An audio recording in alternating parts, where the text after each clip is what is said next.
Hey y'all, it's CherokeeStarfish, and this is Arcanum of Steamworks and Magic Obscura.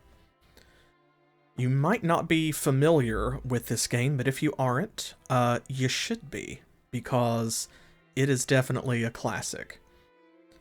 So there's a lot to love about this game. It's very nostalgic for me. It has a very special place in my heart. This soundtrack is one of my favorite video game soundtracks of all time. I actually have the sheet music lying around somewhere. And that intro, definitely a memorable one. It kind of gives you a clue as to what this game is about, which is the conflict in this world, this made-up setting, between magic and technology. There is a tension as magic begins to fade and technology begins to grow in power. So tonight we are doing a sampling of Arcanum for Chundovo, who donated during our charity event back on June the 25th when we were raising money for the Video Game History Foundation to celebrate over 1,000 subscribers on YouTube. And this was the game that they picked. However, this one's going to be a little bit different from our other special Friday streams, just because this game also happens to be our next patron request from one of our Patreon members. So this is going to be just kind of a sample for now, but then soon, coming up on Saturdays, on the next Saturday schedule here on the channel, Arcanum will be one of our incoming long plays. So this is going to be episode 1 of a series. And with that, let's go ahead and dive in. Let me know how the sound balance is, how the music and everything sounds as we get into it. We can always adjust that. First things first, though, we have to take a look. That was just kind of the teaser trailer that we saw a second ago. This is the actual intro to the game.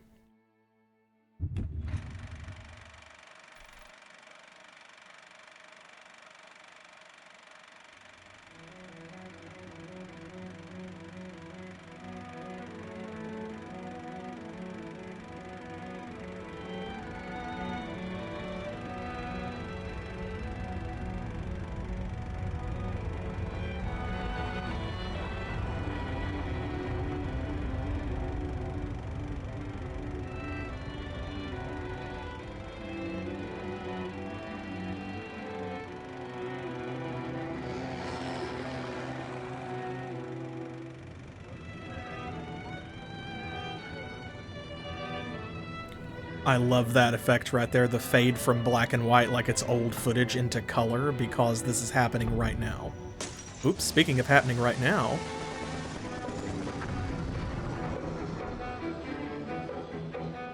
time to get this party started.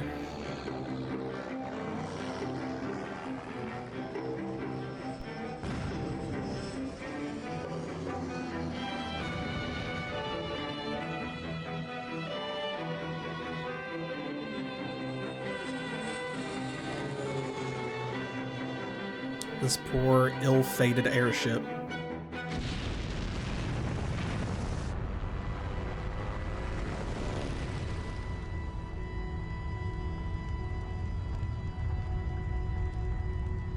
And down she goes.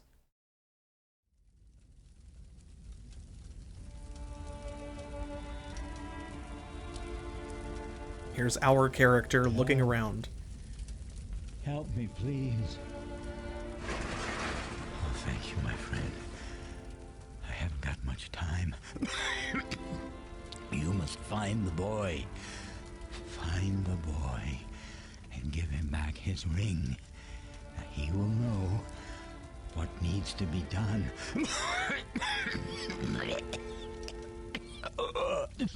Now listen to me. We had to do it.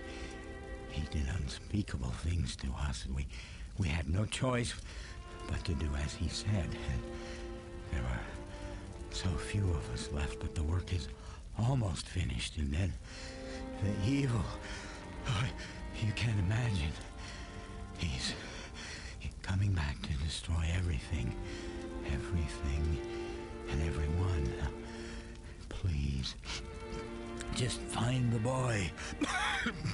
Tell him that I escaped. I came back to warn. He will know what to do. You, my friend, it's all up to you.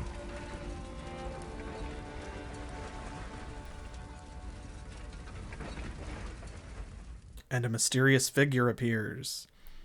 A mysterious figure we will get to know right now. So there we go. We have to find the boy and give him the ring. Dire words indeed. What is going on in this world? Someone's coming back to destroy everything? Oh no. Isn't there already enough drama with the war between this new age of technology and this fading era of magic? Never. There's never enough drama. Alright, so there are pre-made characters in Arcanum, of course, and they have their own histories, portraits, descriptions, and so on. We don't care about any of them. We're going to make a character from scratch. Hey, Trance! It's a good thing you're in the chat, because Trance is our patron who asked for Arcanum. So, it's a good thing that you're here for character creation, because... first we've got to name this character. Yes, actually, thank you, old man. That is an interesting bit of trivia. Let me show this off here.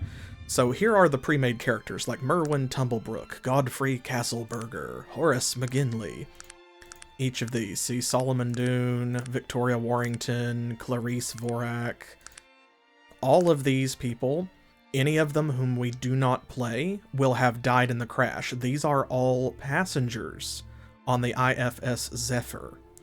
And if we don't play any of them, well, then they didn't survive, because whoever we're playing is the only survivor of the crash. So any one of these who isn't us is not a survivor. So here we go. Alright, so another one of our donation incentives was that folks who donated $25 during that charity event on June 25th were able to submit a name for a future character who would show up on the channel to be named. And your name was actually not next on the list, but this is an unusual situation because Arcanum would not have come up yet. And it's being played before it was meant to be played as a patron request, because Chandovo asked for it as this charity sampler.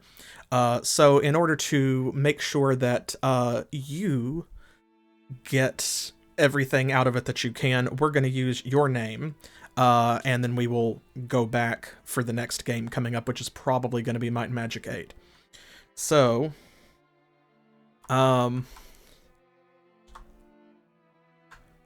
whoever this person is, their name is gonna be Bunny. So there you go. That is our next patron-created character. Let's find out who this person is going to be. Alright, of course, we can choose masculine or feminine, you know, the traditional, somewhat limited binary, but we have a pretty nice variety of portraits. You'll only see a handful right now. That's because I'm on human, because there are also various races. That is right. This is a world of magic as well as technology, so we can be human, elf, half orc. We can be half ogre. So you can be dwarf. There's the elves, male elves. This one always struck me as like he looks like somebody and I can't place it. We can be a gnome. The mutton chops on that one. Or a halfling. A hobbit. And the gentleman who gave us the ring that died in the crash there was in fact a gnome. So, Trance, this is kind of your show, so everybody is welcome to submit your ideas, but if you have a preference, if you have somebody that you want to play, then let me know if you want to be a dude, a chick, if you have a particular race or background that you are interested in. And also we need to think about, do we want to go for magic, technology, or both? We could do that. Especially if they're an elf, it could be like this with the apostrophe.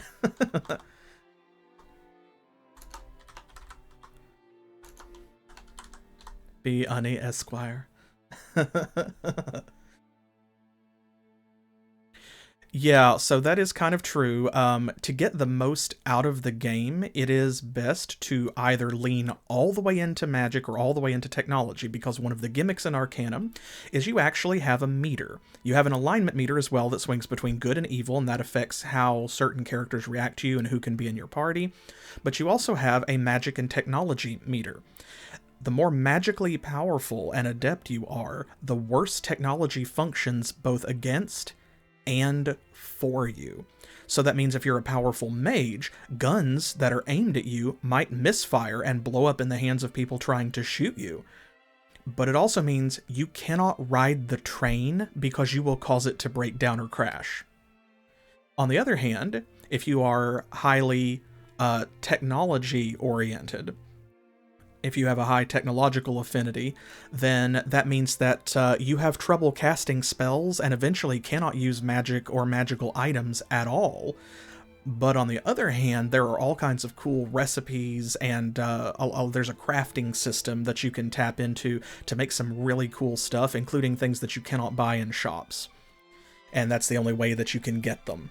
And there's even some treasures we can discover on the technological side that magic characters just don't get access to. Alright, well, so we have a vote for technology and we have a vote for magic.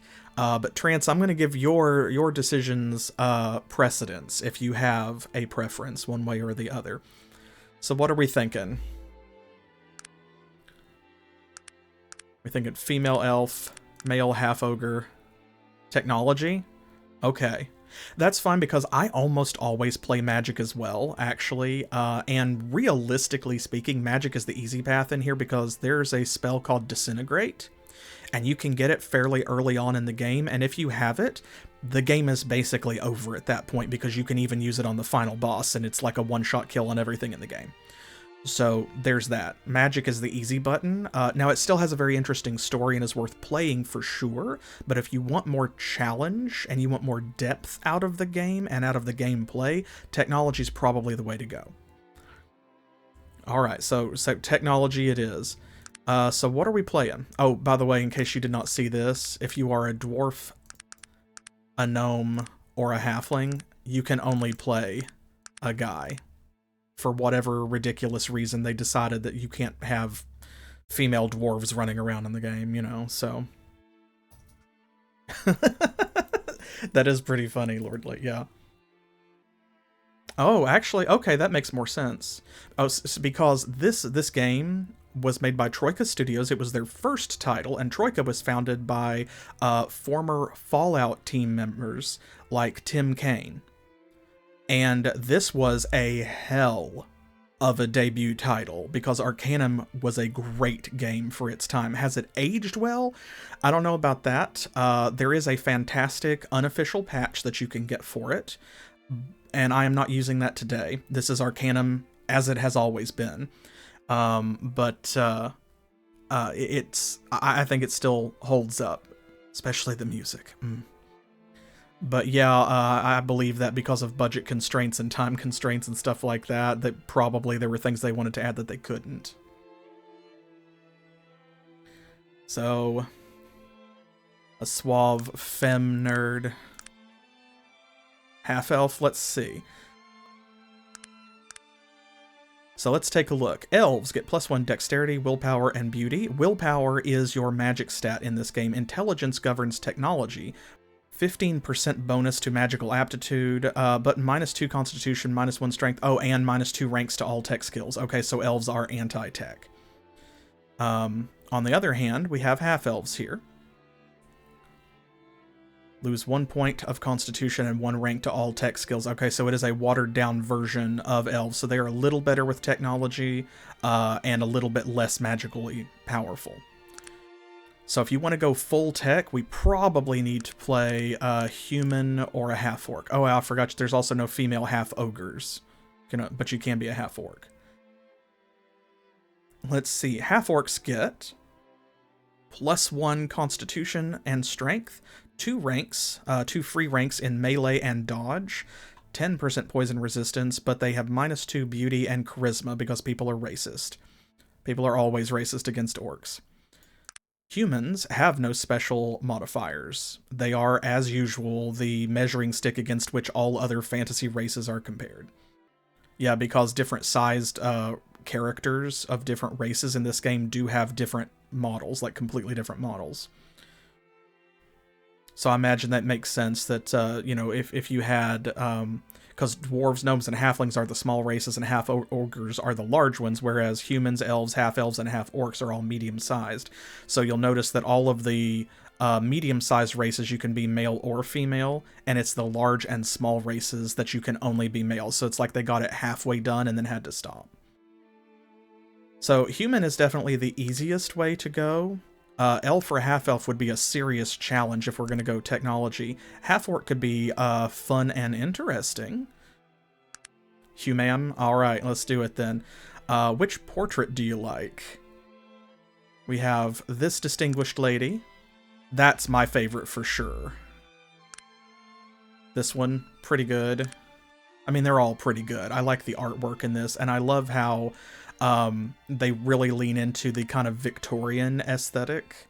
So you have like these gnomes with mutton chops and these dwarves with starched collars and stuff.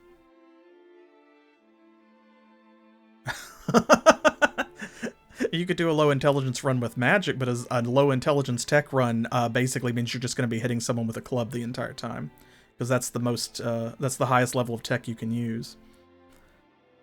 But yeah, let's call this 1, 2, 3, and 4.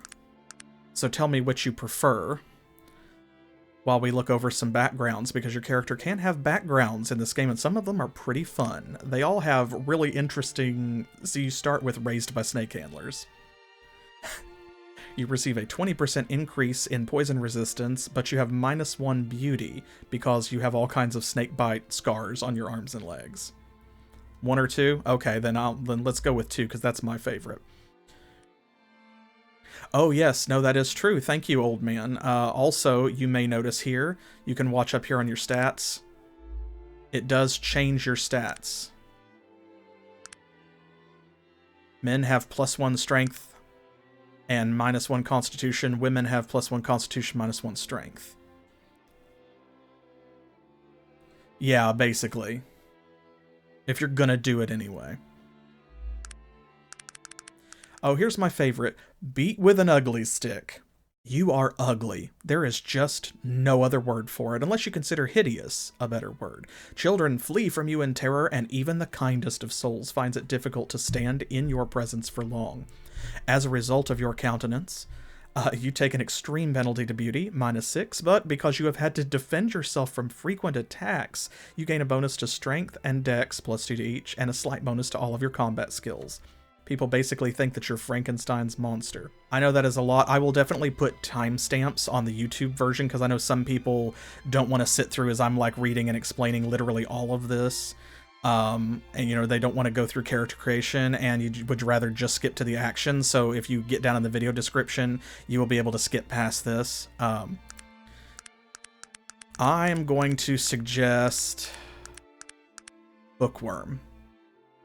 We have a vote for magical allergy as well, but I kind of like Bookworm. What do you think? Because you said nerdy, Trance.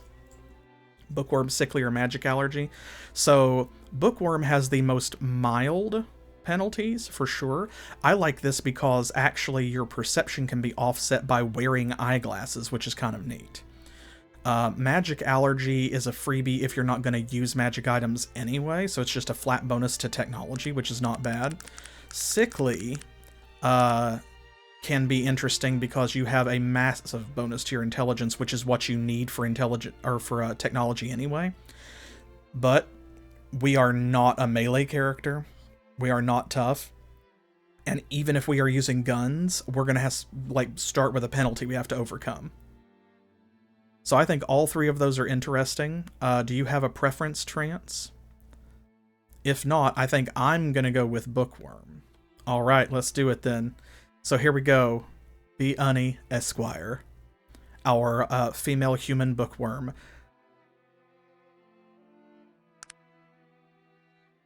Here we go, we get to adjust our stats a little bit. Here's our derived stats you can see down here.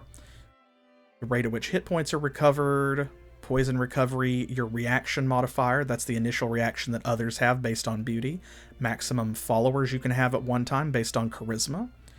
You have a bonus to damage based on strength, that's for melee attacks specifically. Oh, don't worry, the science will get more ridiculous later, Lordly. AC bonus, which is -2 based on dexterity. Speed. This is actually very important because it gives you more actions in combat. And then, of course, carry weight, and we have resistance. We actually have 25 poison resistance starting out. It is affected by constitution. These others are mostly based on equipment, other than magic resistance. So I think as your technology aptitude goes up, that does too. Here is that meter, by the way. We're at 0 right now. So let's see. These are our skills. Here is our free technological stuff we can learn and spells, right? You can also directly increase your hit points and your magic points. We're never going to need this. Oh, well, no, wait a minute. Actually, I'm sorry. This is fatigue. We might need it. It is used to cast spells for the most part, but not a lot of technology stuff uses it. But it's not like SP directly. We can increase all of these by 1 point. We have 5 points to start with. And also over here, we can pick technological like blueprints that we know starting out. So what kind of build are we going for? If we're going to lean on technology, just like with magic, it actually pays to specialize. So we have herbology, which leads to all kinds of consumables like the healing salve and eventually the cure-all. And you can see each of these is listed as like a degree level. So you've got novice, assistant, associate, technician, engineer, professor, and doctorate. Then we have chemistry. This is things like acids, debuff consumables, charges that can be used to power other devices, which we will need at some point. Electricity. So that's lights, but also you can get a Tesla rod, which is a staff that shoots lightning. Explosives, that's exactly what it says on the tin. Gunsmithy, same thing. Mechanical, this is things like traps, but also like the autoskeleton key and the mechanized arachnid. Smithy, this is like swords, helmets, armor, that kind of thing. And therapeutics. So this is a different kind of consumable. So herbology is mostly healing specifically. Chemistry is debuffs largely, and utility stuff. Therapeutics is buffs. So see like tonic of increased reflexes, or the energizer, or the elixir of physical prowess. I love the descriptions of each of these as well. Like you look at the tonic of increased reflexes. Never be undone by a slow set of reflexes again. Increase your speed and dexterity. They're very good. What if we go with a chemist of some kind? What if we get into like therapeutics, chemistry, and herbology, maybe? On the other hand, there is a really good technological follower who is a healer.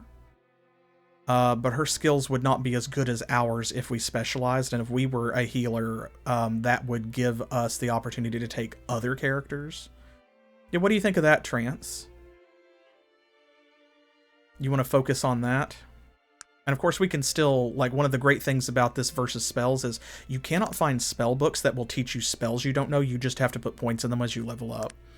But you can find blueprints out in the world that will teach you some of this stuff so that you can get some of them for free and we won't have to spend points on all of them.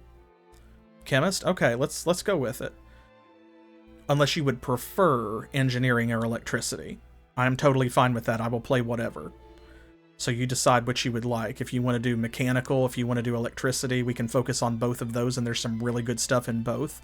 Like the healing jacket, of course, the clockwork decoy, the eye gear. That makes sense because we have lower perception. But if you want to do chemist, we can go that way. In which case, again, we do need intelligence. I think I'm going to drop 2 points in dexterity. That gets rid of that AC adjustment. Chemistry with a little engineering. All right, then let's start with healing salve. Let's see. Maybe elixir of persuasion? Or strong poison? We could also get the fatigue restorer. But let's go with, let's put 1 point in engineering to make sure that we have it.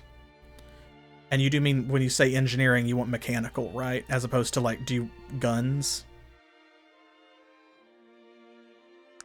I'm assuming you mean this. So we can do the spike trap. Spike traps are useful if you actually use them. But for me, this is mostly like the auto skeleton key is where it's at. All right, let's put a point in that. And then how about... I'm going to go ahead and put a point in beauty as well, because I would like to get to at least 10 in order to reduce that reaction modifier penalty. So that way it'll be minimal as we start out. Okay, here we go then. We've got equipment. This is where we buy our starting stuff. 400 gold. A wooden ring, silver ring. Oops. Let's see. What do we actually need here? Probably we would be smart to purchase a gun, I'm gonna say. Which means we will also need some bullets. I'm into it, yeah. Let's see, how much is it for 20 bullets? Okay. So... oh, we don't have enough for 80. Okay. Can we get 20 more? Yeah, okay. Let's do 40 bullets. And then... let's see. Rifle is speed 6. This is speed 4, so we'll get more shots with this. This is heavier, but also, let's see. Damage 2 to 10, fatigue cost 1 to 5, range 15. So that tells you, you know, how much damage it's going to deal, how many points it's going to cost you per turn to fire it. And range is how far away you can shoot. And then the to hit modifier, TH. So you have -5 accuracy with the pistol. You don't have any accuracy penalty with the rifle. That might almost be better, actually, because it's going to be more powerful, but we can shoot from further away, even though we get fewer shots. There we go. Elegant dress. Oh, I forgot about this. Actually, we can counter that. Ooh, okay. Instead of beauty, then, let's take...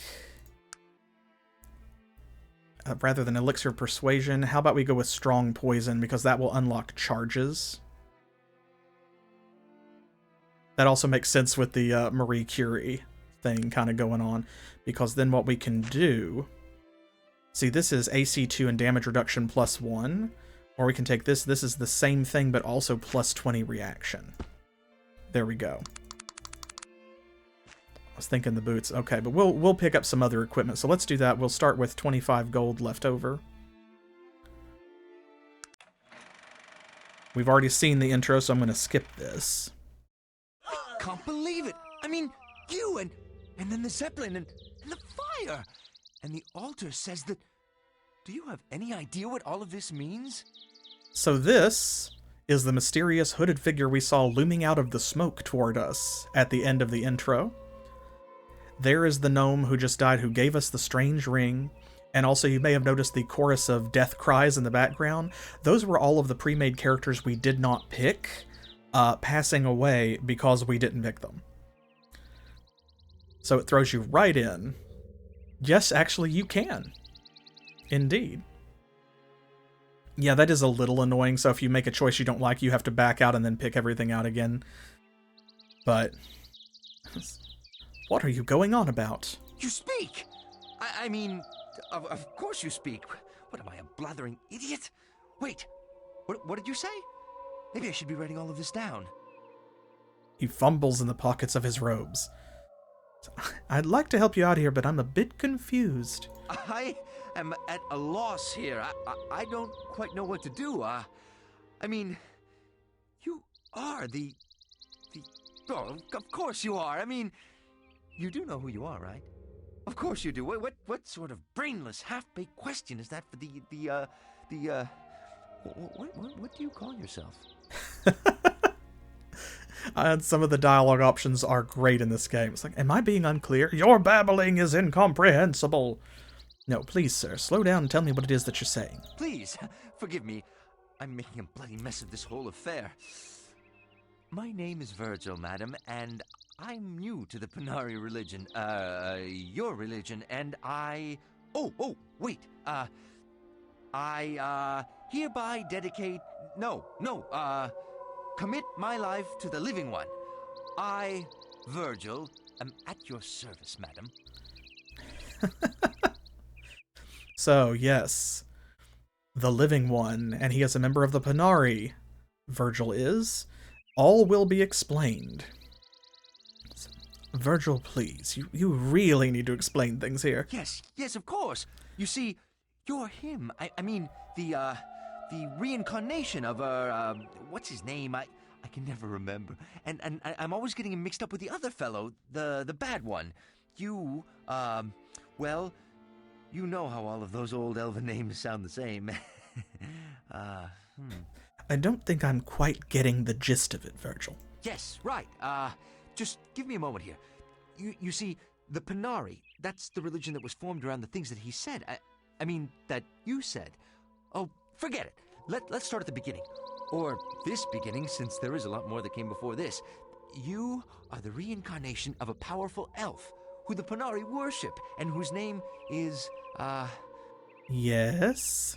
It's Nazareth. Right. Yes, the name. Wait. I remember something. It is written in the scriptures. The living one will live again on wings of fire. No, wait. I think it says, reborn on wings of fire. Oh, blood and ashes. Why do elves always have to be so damn cryptic? Do the scriptures speak of a dying gnome and a ring? I don't know about the ring, but this business about the evil one returning. As I've said, I don't know a whole lot about the Panari prophecies, but I think you were supposed to return and fight someone evil. Bloody hell, I should know more of this. If this is confusing to you, imagine how I must feel. Let's say I love this. I make it a rule not to speak with religious fanatics. Good day. Just walks away from the burning wreckage. It's ludicrous that we're a religious figure. You don't seem well versed in the scriptures. Ahem. I would like to clear up your confusion, but I am new to the Panari religion myself. I must bring you to meet my mentor, Elder Joachim. He can answer your questions. He is in Shrouded Hills, a town at the base of these mountains. And who is this Joachim fellow? Joachim, well, gave me a hand when I needed it. Showed me the truth of the Panari and its beliefs. He's a very wise man, and will know what needs to be done. Well, let's go talk to this Joachim fellow and straighten this out.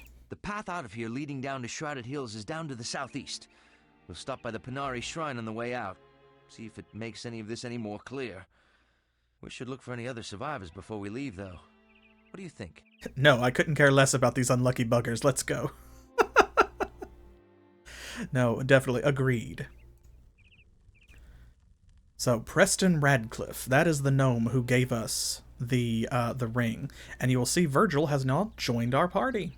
His reaction is 73, he is level 1. And what is it that you want of me? You can talk to your followers. You can give them equipment, which they will equip.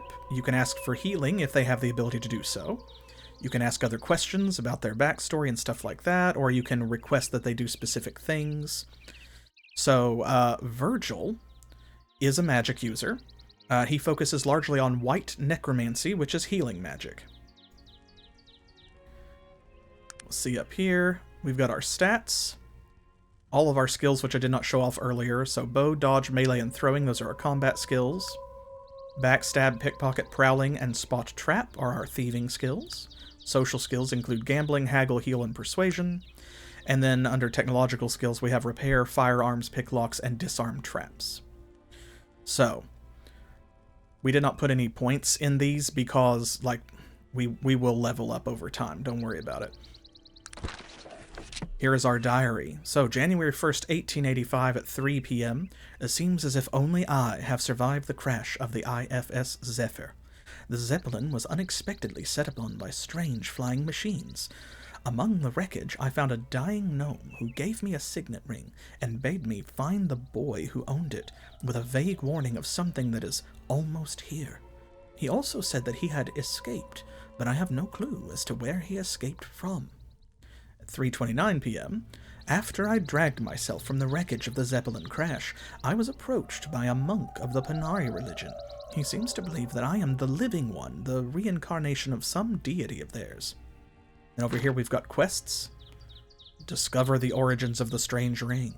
Reputations, as we do specific stuff, we will collect these. Blessings and curses. Ha ha ha ha.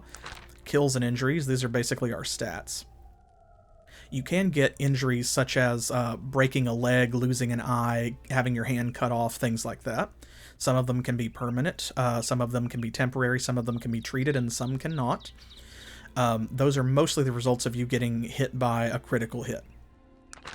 This is our background, and these are keys that we have collected so that they're all in one place.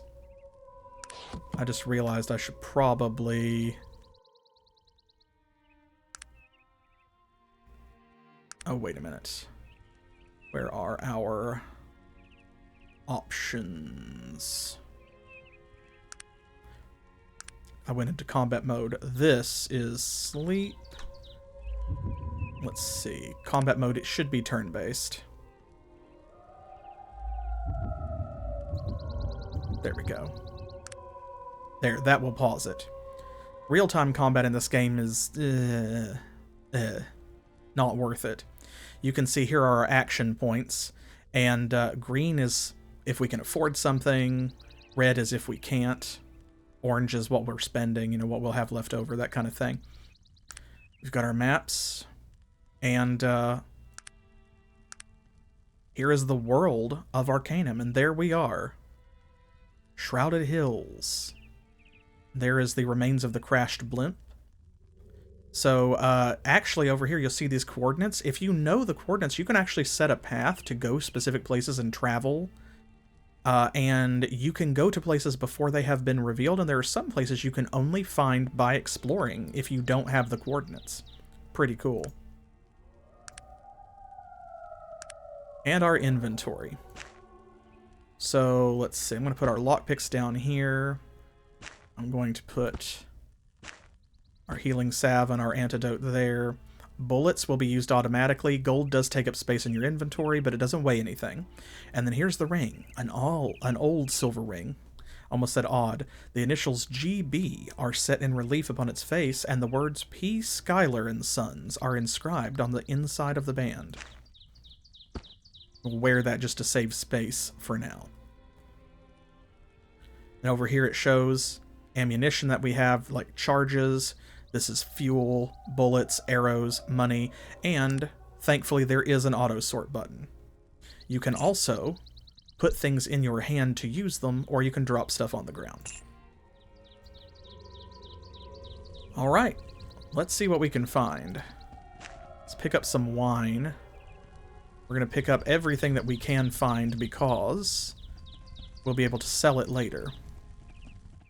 Here are the unlucky ones. Clarice Vorak. Nothing to loot. Merwin Tumblebrook. Ooh, we got some steel. We'll take that. That's a crafting material. Filament. Large spring. Isaac Zapruder. Ah, he's got a thermometer. And a camera. Looks damaged from the crash.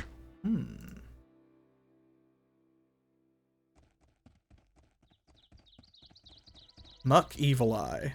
Another one of the survivors. Or, not survivors, pre-made characters.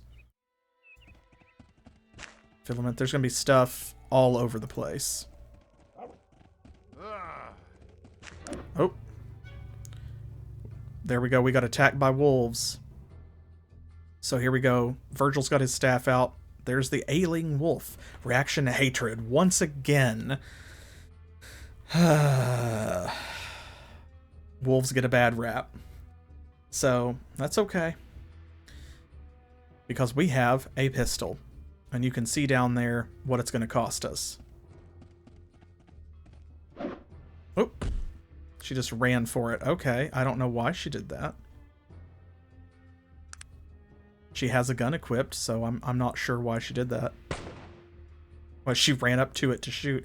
I think it's because I didn't have line of sight over here, so she ran until, like, up to it. And we have to watch. I'm actually going to run over here because it is possible to accidentally hit your followers with a missed ranged attack. Oh, there we go. There's our first critical miss. We shot ourselves somehow. Same thing. Virgil also critically missed. And you'll notice you're dealing two kinds of damage, both fatigue and actual health damage. That is important because... There we go. Thank you. He will automatically heal us. You can knock people out without killing them if you deal enough... if you deal enough fatigue damage without dealing all of their health in damage. See, so we just dealt 2 health damage and 3 fatigue damage, and you can see down there at the bottom what we're talking about. And there's also modifiers to hit. So see, like, we have a lighting penalty right now because it's evening. When we can't take any more actions, it will auto-advance to the next turn. There we go, we got it. You'll know someone is dead when blood comes out from underneath them. Yeah, if you have the magic allergy, Virgil can do nothing to help you starting out. Electrolyte solution, and we got some money. Take all of that. Thank you, Virgil. That will get less effective as we go along and become more technologically powerful.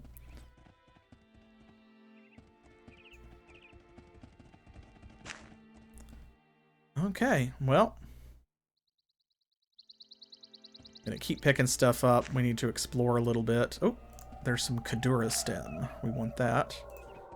Metal plates. Ooh, a piece of candy. Ooh, piece of candy. Ginkgo root. We can give Virgil things to carry for us. But... we have to remember that he's got it and take it off of him if we want to,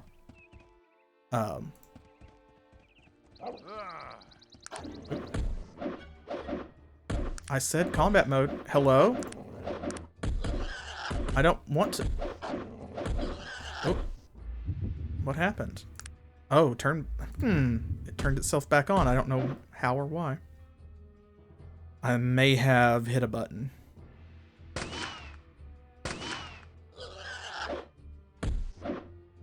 We have a lesser boar as well. You can see that it is blocked by Virgil, so we can't see it. It's got cover. Let's take a step over here. We only have like a 13% chance to hit. What if we move over here? You can move further by spending additional fatigue. We have like no firearm skill, so we're mostly just wasting bullets. But here's our experience point bar. Every time this bar fills up, one of these will light up. When they all light up, we level.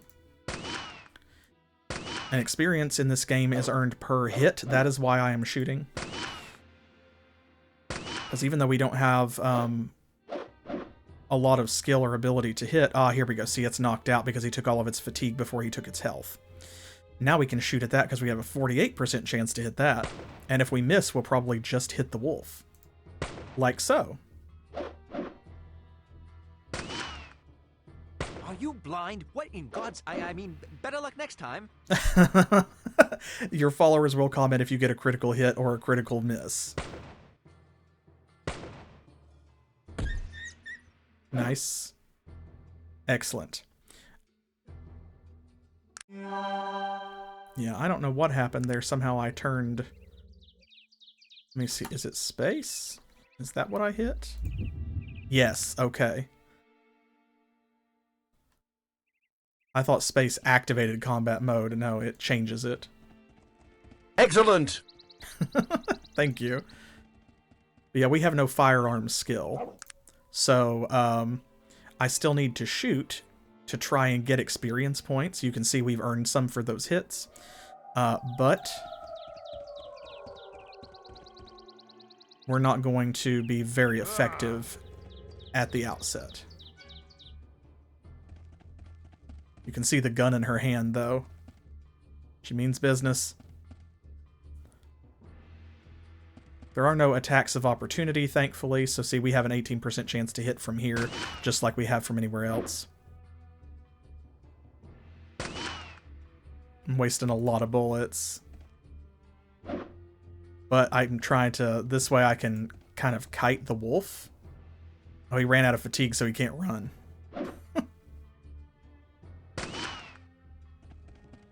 So if he has to chase me, he has a harder time attacking afterwards. Ah, there we go. Thank you, Virgil. Now we have a 68% chance to hit. Excellent. That's the way to show those bastards. I mean, good hit, madam. He tries his best.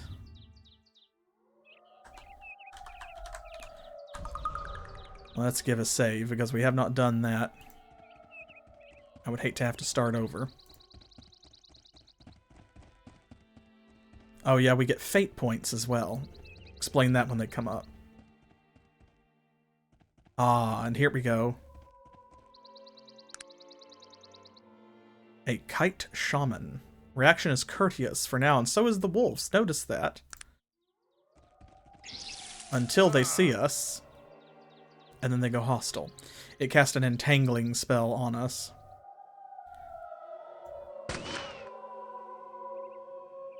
There comes the wolf.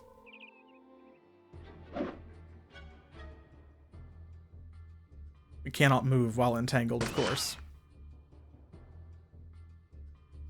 I really should have bought a melee weapon. It's my fault that I didn't. I'm just going to pass our turn because we have 6 bullets left. I bought 40. I'm going to wait for Virgil to knock something out, and then we'll shoot it when it is unconscious and cannot dodge.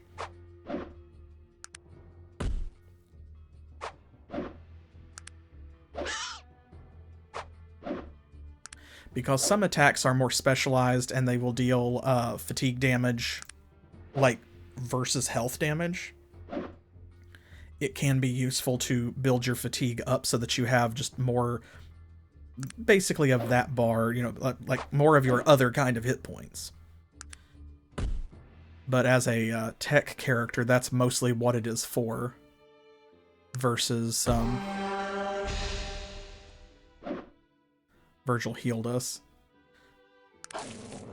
There we go, now we're free. Oh, okay, well he wasted fatigue on that, that's fine. Excellent. He's knocked down. Oh, but he got back up again.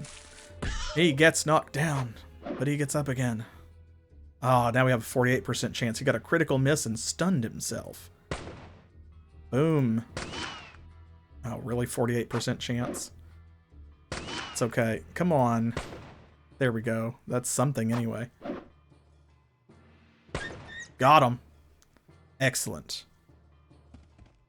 Just walk over here. Go, Virgil. Go, Virgil. Go.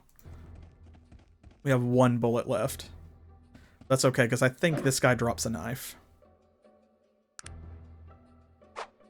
He's certainly carrying a knife, so hopefully he'll drop it. And we got a treasure chest over here, too. But yeah, you don't need nearly as much fatigue on a tech character as you do on a magic character, so... There, we'll make him chase us a little bit. Come on, Virgil, knock him down. Knock him down. Virgil is also level 1. He's not super great, although he does have points in the melee skill. Ah, there we go. 65% chance to hit. Come on. Notice it's level 12. We are level 1. Hey, we did get a hit, though. When someone is out of fatigue, you can just kind of beat on them as much as you want. It's honestly a shame we don't have a melee weapon. We could have gotten a lot of XP for that. Oh, it did not... Oh, nope. There we go. I forgot. Oh, characters have 2 screens. So when you take everything like that, they'll have stuff here, like loose things in their bag, but they also have their equipment. Okay, let's... You can punch, but not with a gun equipped, I don't think. Well, they might auto-punch, actually, if you're out of bullets. Okay, damage 2 to 6, speed 6. There we go, I've spent all 40 of our bullets. Go me. At least we have a knife. Okay, a magic chest. Ooh, we've got a light fatigue restore. That's useful for now. Okay, there. We have an unidentified bow, which is magical, and an unidentified helm, also magical. Excellent. Excellent.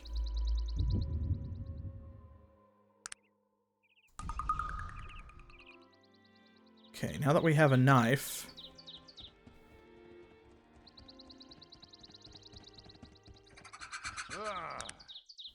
we can do this. We still don't have a lot of chance to hit, but at least, like, it doesn't cost ammo. Nice, good crit, Virgil. Please hit. I'm begging you. I should have put some points in a combat skill, like 1 point.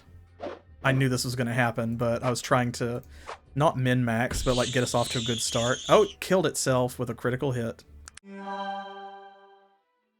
Nothing to loot, okay. This isn't a huge map, but...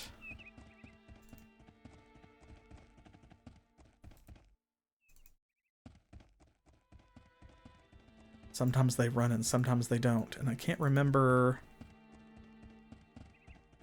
I'm doing the thing... I played so much Divine Divinity, I'm just like clicking further away in the hope that it will make her run faster, and I can't remember... There is... Let's see. Oh. Oh my god. Come on. How did that happen again? Hey, there we go. We got a 73% chance to hit. Keep your finger away from the space button. Starfish. I'm going to... Where is it? Always run. There we go.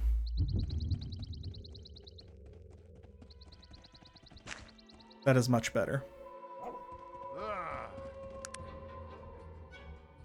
Can we get up there and stab? Yes, we can. See, his staff attacks deal a lot more fatigue damage than physical, like actual health damage. That is by design, because this is specifically what Virgil is for here at the beginning, is he will knock targets out most of the time before he kills them. And that way, while they are knocked out, we have a vastly improved chance of hitting them, so that we can get that sweet, sweet experience per hit.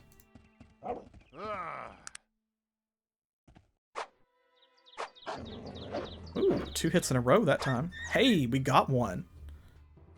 Let's see, that's character sheet. That's S. Okay, that's sleep. R is combat. There we go. I needed to know that. Is there anything else? Ah, here we go. This person hidden under a bush. Got some money. Steel over here.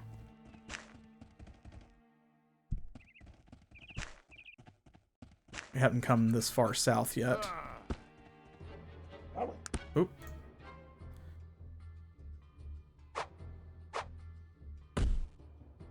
They're coming at us.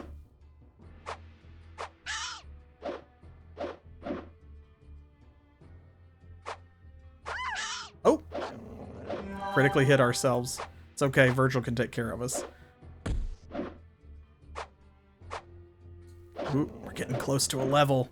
That's why you want to thoroughly explore every area you're in. I tried double-clicking. It could be Alt, but I'll just leave it on. That way it won't matter. You can see this bar jumping up every time, see? Watch it when I hit, and you'll see. If I hit.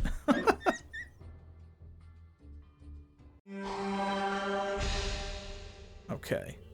Now let's see here. We have a letter. Let's use it. Wilhelmina's note to Jared. My dearest Jared, I'm aboard the IFS Zephyr, speeding on my way to see you again. My breath catches when I think that in 2 short weeks I shall be your wife. That is correct, my dear. I am accepting your proposal. I hope thoughts of me warm your heart on your long days and nights guarding Vermilion Station from the half-orc looters you mentioned. Love always, Wilhelmina. Sad day.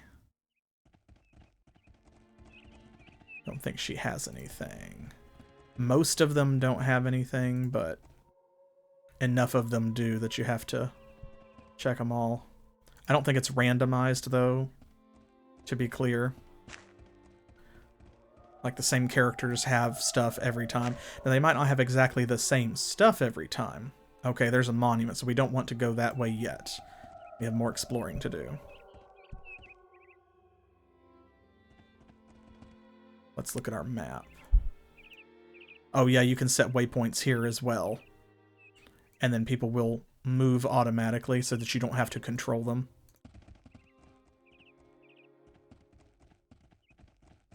But I don't remember exactly where everything is. There's a cave up here that we need to go to.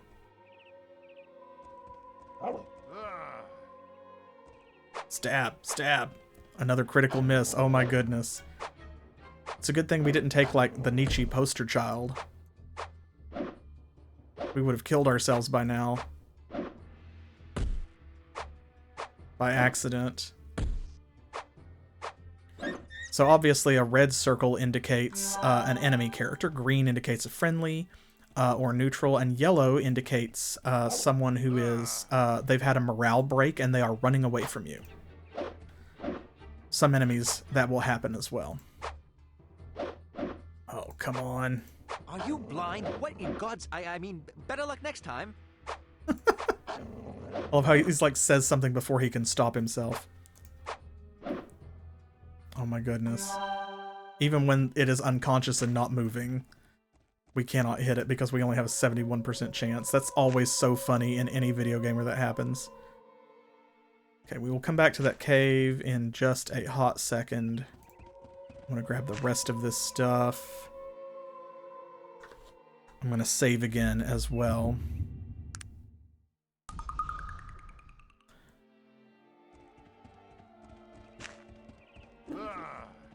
I only want to fight one of these at a time. Ooh, 2 hits in a row that time. With only a 21% chance to hit. Hey, 3 out of 4, that's not bad. When it becomes 3 out of 8, that's less good. Ooh, hey, we got a crit. And we got a critical miss to balance it out. Oop. I spent all of our fatigue. That is completely fine. Thank you, Virgil. It's just auto-advancing turns. There we go, because we have... I ran us out of fatigue. I was spending it by doing extra actions. So that's what happens when you get, like, you knock yourself unconscious, basically. But your healing rate is based on your constitution, and we've got a pretty decent one. What is this? It seems a strange flying device, but much smaller than the blimp. I've never seen anything like it. Yes, it looks very much like the machine which attacked us. And isn't that an ogre among the wreckage? It seems very unlikely that an ogre would have the intelligence to fly such a complex device. Well, they didn't really. They destroyed themselves in the attack. Do you see that strange amulet that he's wearing? And that symbol on its face? I don't recognize it. Do you? I can't say that I do. Something isn't quite right about all of this. I don't remember the, scriptures talking about flying ogres and the like. We'd better get to Shrouded Hills and find Elder Joachim as soon as possible. Let's do so. And be careful. These wolves are none too friendly. That is a bit, late for that warning. So there we go. This amulet has a strange symbol on its face, that of an eye in a hexagram. And if you hover over this, the strange flying machine is like nothing you've ever seen. You notice a plaque on it that bears the legend, Maxim Machinery, Caledon. So remember that. Could be important. Maybe it means nothing, maybe it means everything. Okay, I think that we have gotten... there we go. I think we've gotten everything. We explored over here first. There's the wreckage. And you can actually see things like the blood pools from enemies that you've killed, so it's a good indicator that you have been somewhere. Oh. Where are... Oh, there we go. You can't click to make a straight line like through an obstacle. And I think you can also only click a specific distance away. But here we go, see?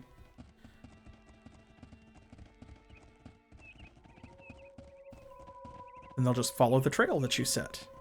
We would already be level 2 if I wasn't so bad at combat. It has been a while, so like me specifically, I am bad at combat right now.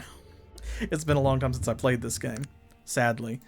But also, Ms. Unny is also not great. Ooh, sewer rats. Ooh, look at them hopping. Ugh.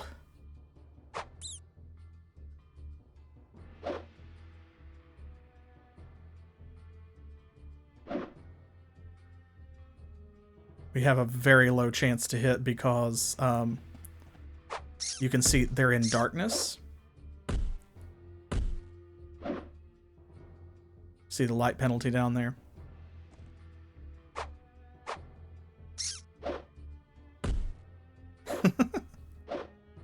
Hey, awesome, Chundo. There you are. Yes, this is your sampler stream dedicated to you. Thank you again for that donation to the Video Game History Foundation. We are playing a female human tech character who is specializing in chemistry, herbology, and oops. Oh no. Uh-oh. Oh no. Oh. So we just got our first injury. Scarred by yourself, self-inflicted. Now those can be treated, right? Those can be treated, but actually it's hard to treat them, so for right this second, I'm actually going to load it. So that we don't have to worry about that. That's bad luck this early in the game. Hey, we got a hit. I'm so excited to level up. Seriously hurt, madam. Please help me. All right. Here we go. Oops. No. There we go. Hey.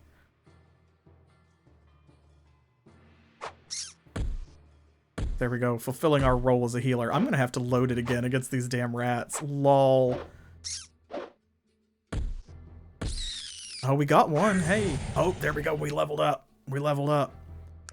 Okay. Let's hope that it takes. That gives us 1 point. 1 point. Oh, man. One precious point. What should we spend it on? Oh, disarm traps is going to come up soon, but we need repair and firearms as well. Ooh. We need to get a pair of glasses before we can use firearms. Ours were destroyed in the crash. Let's see. We also need to pick up Elixir of Persuasion, but that's probably not the best expenditure. Yeah, probably we should have spent one, but right now it would be useless, but at the same time, like, we're going to need it later, I think. Because if we're going to be a tech character, that might be the best thing to do. That's the way to go. Well, I don't know. What do you think? Because if we're not doing gunsmithing, if we're doing this, we're mostly going to be a support character, so maybe it doesn't matter that much, actually. So maybe, actually, we should just focus on this stuff. We still need to have some combat ability, though. Oh, goodness gracious. Okay, let's do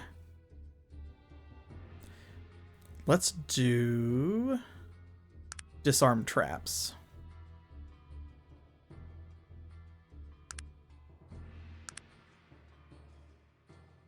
Okay. Because that's going to come up pretty soon.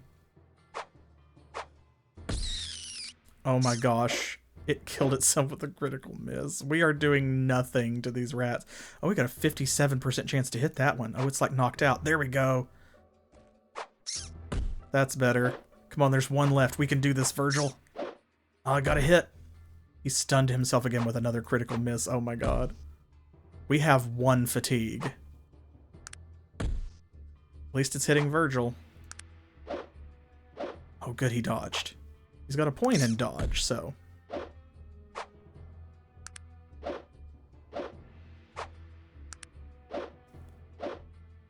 Oh my god, this is awful to watch. Are you blind? What in God's... I mean, better luck next time. Dealt 1 damage to ourselves. We're hitting ourselves more than we're hitting the enemy. Oh my gosh. This is so funny. I love it, though.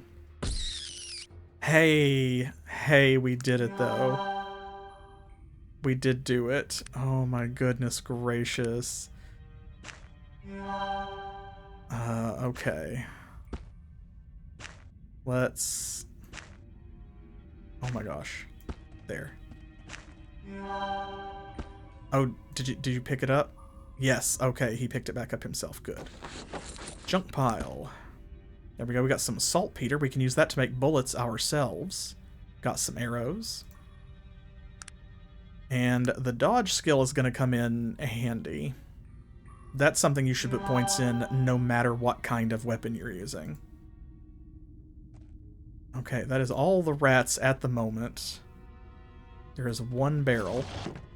Oh, good. Here we go. We got a fatigue restorer. There we go. We got a healing potion. Put the fatigue restorer here. Let's do... And we got some railroad spikes. Broken flintlock pistol. Small metal tube. Okay, now we are... over encumbered, I believe. Let's see. Yes, encumbrance light. But, oh, and I need to save it as well. There we go. So let's do a little crafting. Here we go. So these are schematics we have learned, right, when we buy technological degrees with skill points. These are found schematics that we can pick up in the world. Right now all we have are these. There's healing salve, but we're going to go down here to mechanics. We can use a large spring and a railroad spike to make a spike trap. And over here, we will attempt to combine the items on the displayed schematic into a new item. So there we go. We can make 3 of those. Oh, we dropped 1.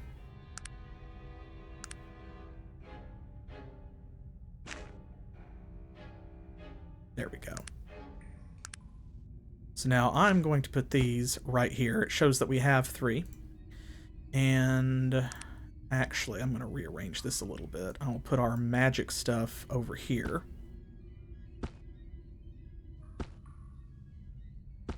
Fatigue there, and then our healing salves will go there. Let's see.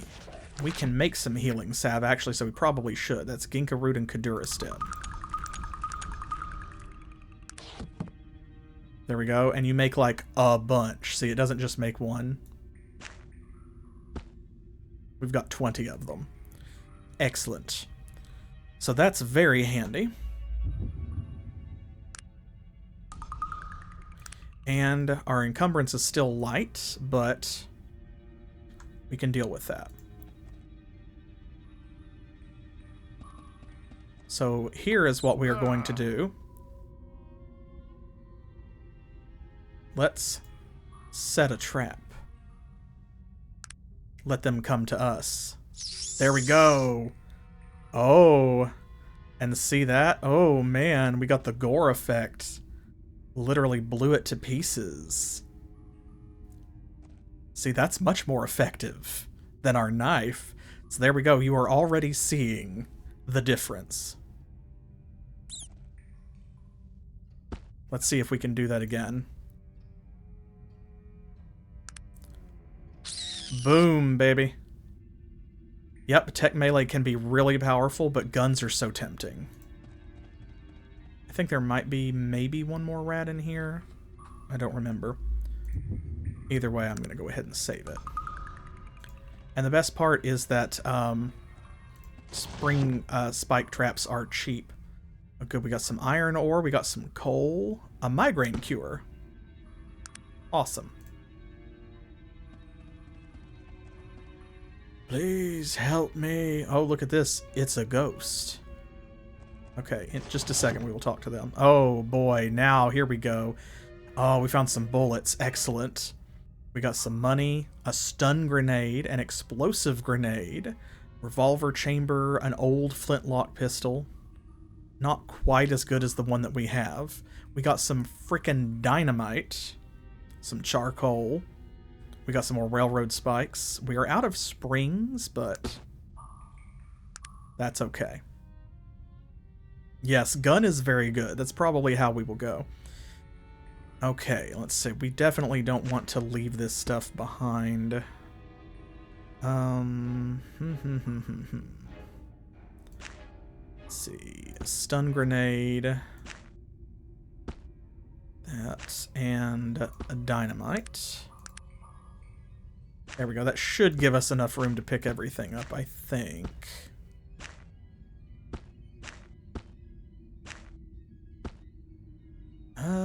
Everything but one thing. So here's what we're gonna do. This is What where... is it that you want of me? Here we go.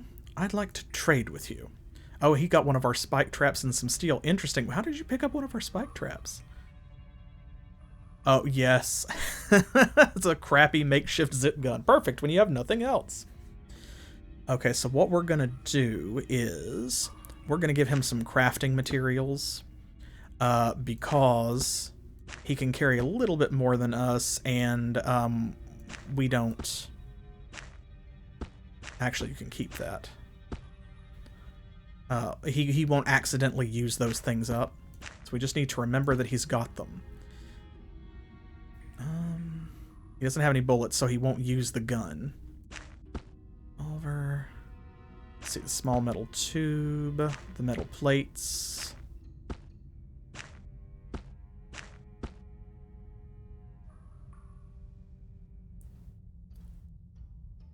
What else is really heavy? This stuff is what's really weighing us down. If I give you this, you won't equip it, will you? Because you don't have any arrows. I've got the arrows. Okay, excellent. And you'll notice if you put something down here on your bar, the first one goes in this slot. See, it shows that we have 2 spike traps, but only one is in our inventory. And you'll see, too, when I put these grenades down here, they disappeared from the inventory and they are on our tool belt. So. All right. Very interestingly, by the way, if you're into it, if you go with Black Necromancy, you get harm, and then the second level spell is Conjure Spirit. That allows you to, you can attempt to pull a ghost up out of literally any humanoid dead body. So...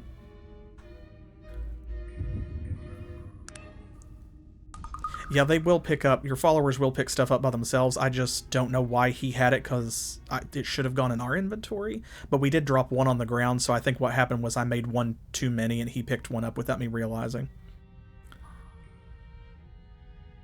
I don't think so, but they will be hostile to you. So you can actually get more information out of characters like this if you have black necromancy abilities, but sometimes certain ghosts will appear to you even if you don't have the spell. This spirit appears to be in great pain. Please, I beg of you, the pain. What happened to you? I was cursed by an evil priest. My name was Charles Brago. My friend and I asked only for something to eat, some sustenance. We were poor, wandering, and he cursed us. My friend, cursed with madness, attacked me, killed me. The pain. I am cursed to be held to this realm, unable to be released.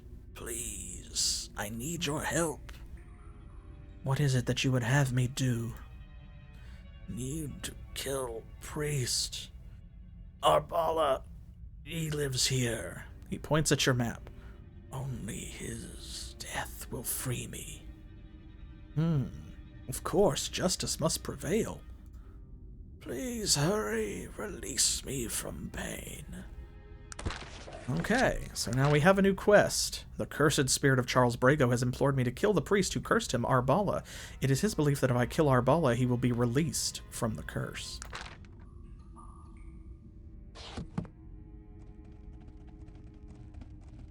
Oh, hey, there's another spike trap. Oh, and another one. Oh, there were like several. Oh yeah, because it makes more than one, so...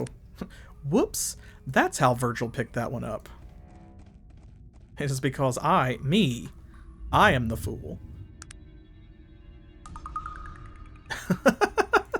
Like, hit me now. Okay. Well, now we need to get out of here.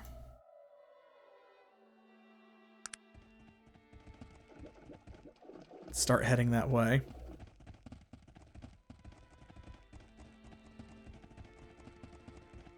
We'll be back to talk to the ghost after we complete his quest. Ooh, the shrine. The altar should clear things up for us a bit. It says, and the spirit of Nazarudin shall be reborn on wings of fire in hills shrouded in fog, and fight the last battle with the evil one. So there you go. Nazarudin, Wings of Fire, Shrouded Hills. And the evil one? Who is that? I'm sorry, but I don't know. I guess we better find out, considering you're supposed to fight him. That's probably a good idea, Virgil. Let's go. Yes, of course. So there you go. From Arcanum 516.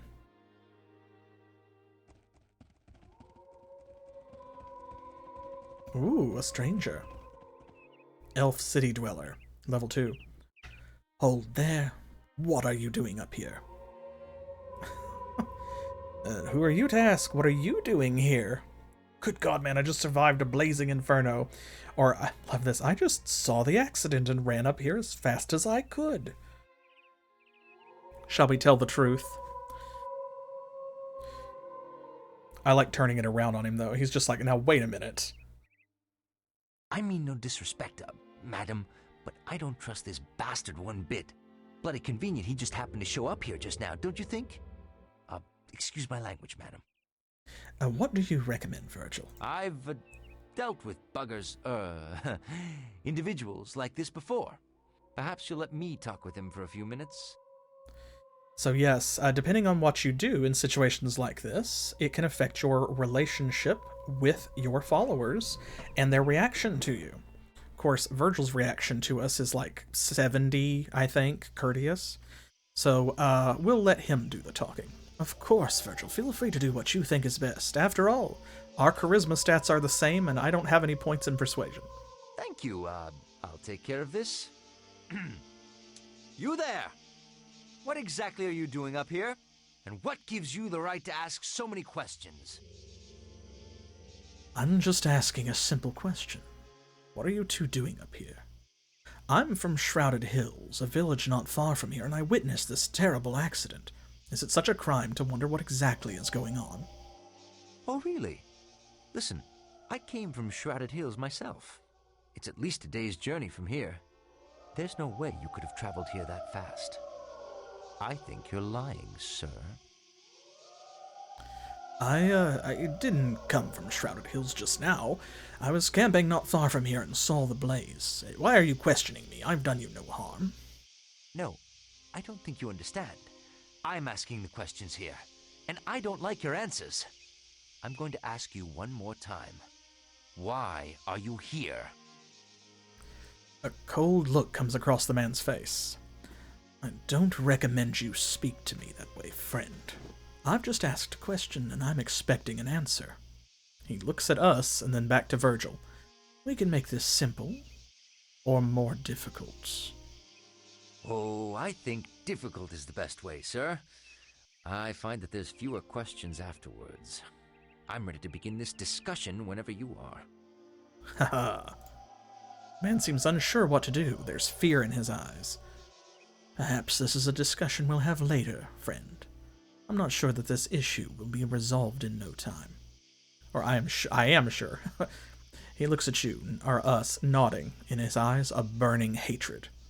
Good day to you, madam. Yes, good day to you then. That was close. What do you mean, Virgil? He was obviously scared of you. That man very well could have killed us both. Believe me, I've seen his kind before. So why did you provoke him? It was all bluster. I'm no bloody warrior. But sometimes you have to be able to act the part. You learn such things it's just something I've learned. Fear is a powerful weapon. Something is very wrong here. I think we'd best get out of here as soon as possible. Let's go then. Curiouser and Madam, curiouser. You might wish to consult your map. I believe there might be a quicker way to Shrouded Hills. Yep, so you'll see this just lit up blue. So we can literally walk the entire way. But when you get far enough away from a point of interest, this will light up and become the world map. And here we go. Now you'll see we can navigate around, and we can set waypoints. So there's the crash site. Arbala's house is right here on the way to Shrouded Hills. Since it is so close, let's go there first. After all, we want to complete that quest, don't we?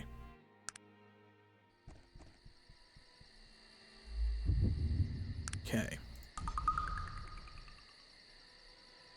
Ah, look here. This headstone is exquisitely carved with this message. Jamila, beloved wife and mother. And this one says, Saif, beloved son. This house in the middle of nowhere. The door is locked. We could pick the lock. That would be rude, though. Oh, speaking of picking locks. So prowling, I think by default. There we go. Is your lock picking skill. I'm going to put repair and disarm trap on here because those are the ones we're going to use more often, I think, for this playthrough. So let's see. Sleep until morning. Let's do a couple hours because it's almost daytime anyway. There we go. Now it's unlocked. He's available during the day, you see. Ah, look. Blood. Blood. And here is half-elf priest. What can I do for you, sister? Pray tell, who are you?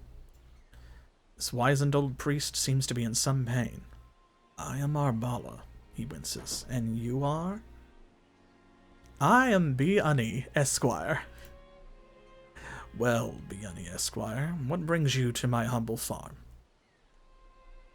Let's see, I'm simply traveling about. What happened to you? Before we open up to him, let's find out a little more. My family was brutally slaughtered by two madmen, Brago and Farkas, I believe their names were. I was left for dead. I welcomed them into my house, offered them sustenance. They repaid me by killing my wife and children and stealing the only thing I had of any value, a sacred religious artifact. Ah, so we can just attack him. Or, oh, yeah, Chundo, yeah, that's how you do that. Those are your shortcuts, and by opening this up, you just left-click whichever one, and it will replace them starting from left to right and push them over. Let's see, we'll say, I met the spirit of one of those killers. One of them is dead already. I shouldn't be surprised. Probably killed by the other, I would assume. Dreadfully evil people they were. Brago told me your curse made his friend turn on him. No, I believe that was the curse of greed. Their souls will never leave this plane of existence. But that was the only curse I put on them. If I had to guess, Vargas decided he didn't want to share the ill-gotten gains with anyone. As I said, they were truly evil individuals. Oh, that was a great story, but I need to kill you now. No, I am sorry for your loss. Thank you for your kind words, but there is something else. I need to recover the sacred artifact they stole. It is very important to me. I need it to pray to my gods effectively. Did Brago say anything, give any clue as to where it might be? No, he did not. He hobbles a bit closer to you.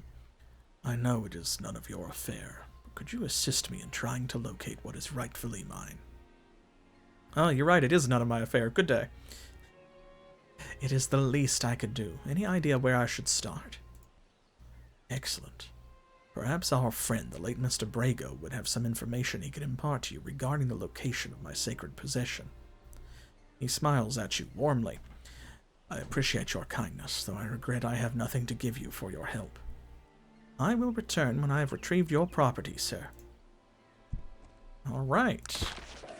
So, Arbala has refuted the claims of Charles Brago, saying Brago and his partner Farkas killed his family and stole a sacred artifact from him. He would like for me to locate and return this artifact to him. Now, you can complete quests, and you can also fail them. So, now we have a choice. We have both of these quests. If we kill Arbala, we can complete this one, but obviously, we would fail this one. But vice versa. If we do this, then we were not going to kill him, so we would fail this one. It is possible to go through this section and not have a failed quest, because you can refuse to take the quest from Brago, and if you say, you know, basically like, what will you give me, then he will still tell you the story and point out where Arbala's house is, and you don't have to accept the quest to get that information. Then you can come here and get this one from Arbala. So if it bothers you that there are failed quests in your journal, there are ways around that. Doesn't particularly bother me, though, simply because there isn't, like, a penalty for it. So we don't have any persuasion skill. We'll probably need to pick that up later, especially... Oops. Wait, no, stop. There. If we're going to play a support character. Here we go, a large spring. Oops. I bet there is. And some ginkgo root as well. I don't know if we just missed that the first time, or it might have respawned because we left. I think I just missed it. Herbs and things like that will regrow over time, at least in some places, but things like the large spring, that's part of the wreckage, so like it just is what it is. That means that I simply missed it. Yes, this is one of my favorite video game soundtracks of all time. It's such a well-made game for its time, too, even despite the shortcomings it does have where there is, like, cut material. Ahem. I need to talk to the friend that killed you. Aha. See, if you do it this way... Ah, the pain. He composes himself. So, you spoke with Arbala instead of killing him. Bravo, my friend. I applaud you. Tell me where Farkas is. Why should I tell you that?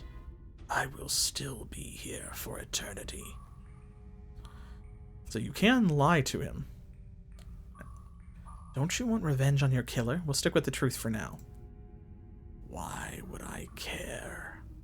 I would have done the same to him if he had not been faster. Regardless, I will still be here. Well, I will convince Arbala to release you if you help me. Yeah, he is a jerk, and so I don't feel bad about lying to him at all. You would, wouldn't you?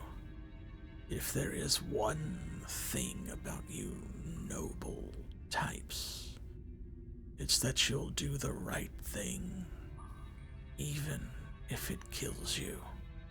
Notice we did say lie, so there's not an option to do that.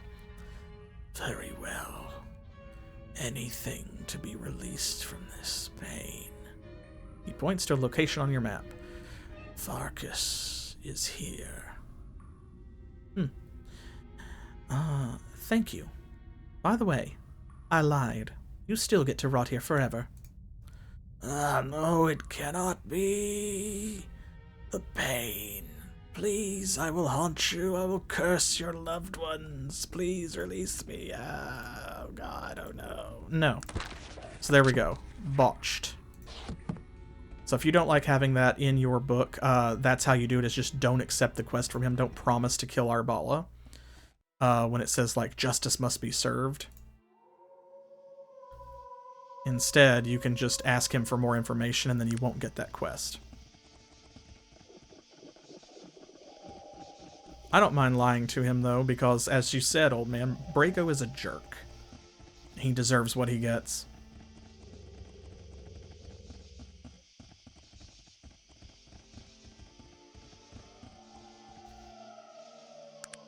We're not quite close enough. Here is where this area cuts off, where the map cuts off. When you get close enough to that border, you will see, there we go. Now it changes to this. Simon Farkas's shack. Let's head that way. There are random encounters too. Oh. And we've got one. 25 to hit. Let's stick with the knife for now, simply because we only have so many bullets and we're not great with it. We'll probably have less of a chance to hit, actually, if we switch to the gun. Oh, there we go. 5 health. Good. Well done, Virgil. Well struck. Oh, critical miss. We stabbed ourselves again. And again. Twice. Oh my gosh. Yeah, we gotta fix this. Hey! It hit itself for double damage. Sure. Come on, one more hit.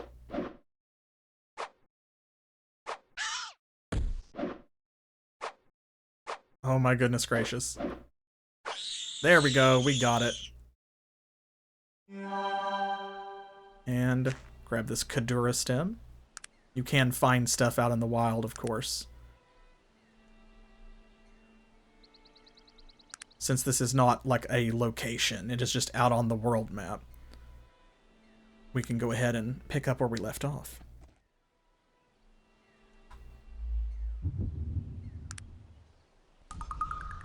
And we're going to have to think about our skills. If you want to use firearms, it might be smart to put a few points in this that would go with mechanical engineering. So I will leave that up to you, Trance, your preference, and of course the rest of you have a vote as well. Or, you know, we can forego that and just go pure support and not have any actual weapon skills. We could just put points in like dodge, persuasion, heal. Definitely we'll put some points in that for sure. But yeah, we'll go a little bit at a time. You can tell me what you think.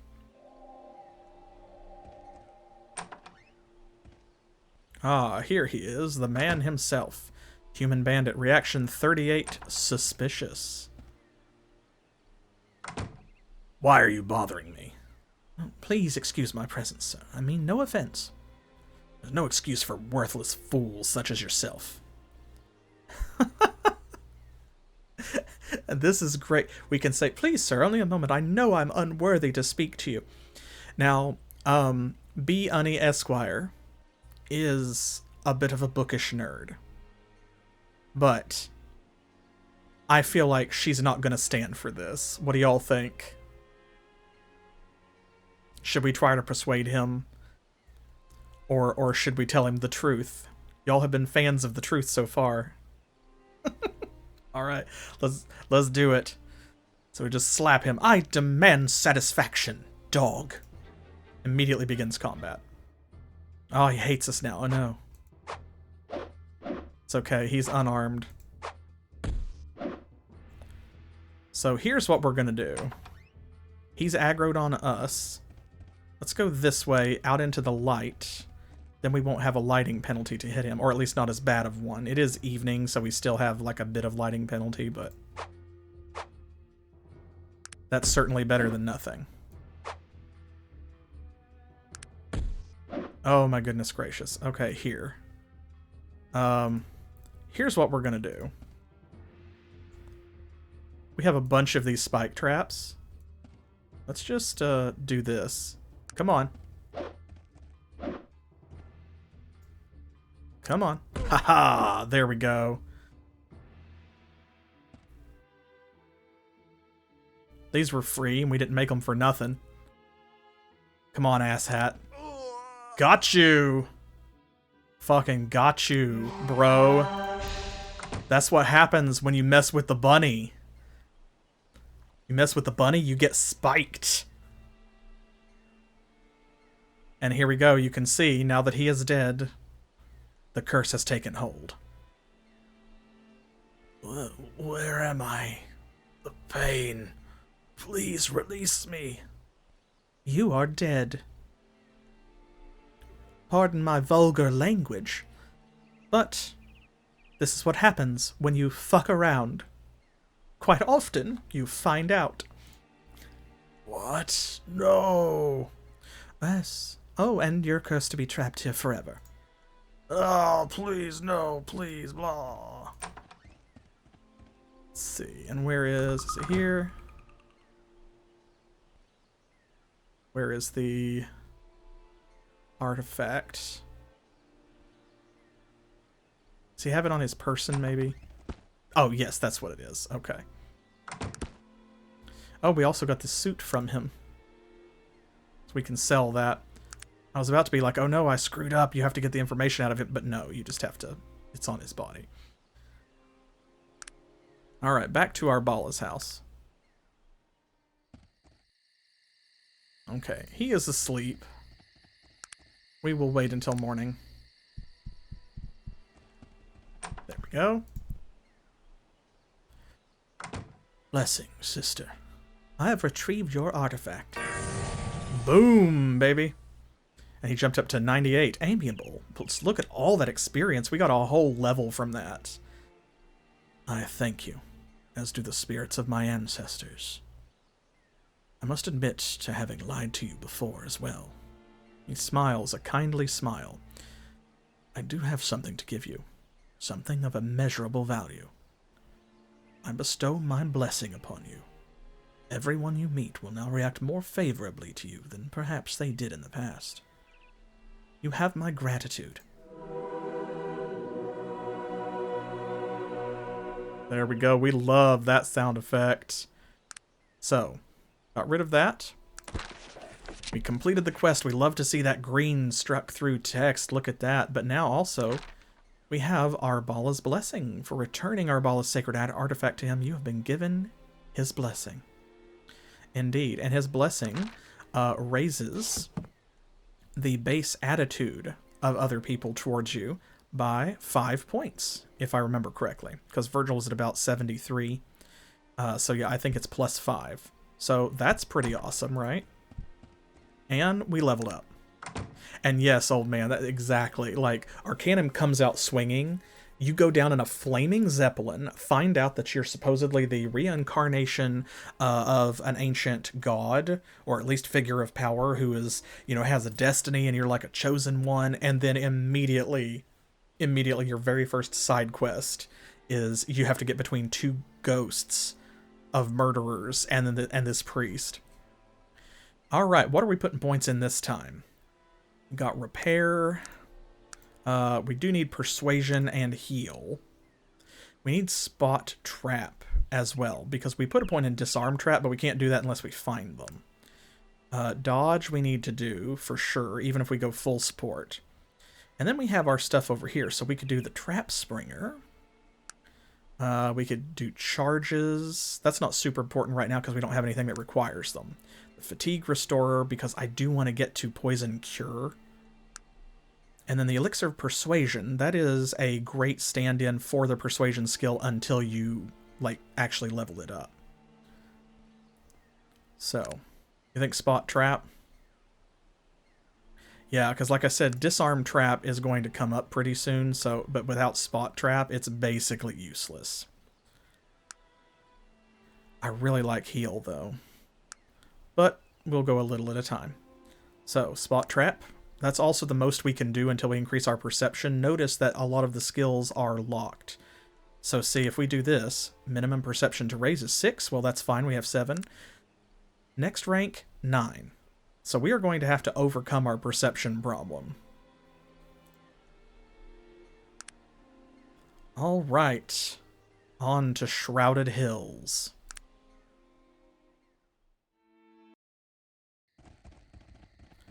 Here we go. Joaquin is staying at the inn next to the bank. The inn next to the bank. Let's see. Oops. This is the inn because that's the bank. Have these folks, human guard, etc. There's a lot of side quests and things here, but since we got here in the middle of the night, probably wisest to simply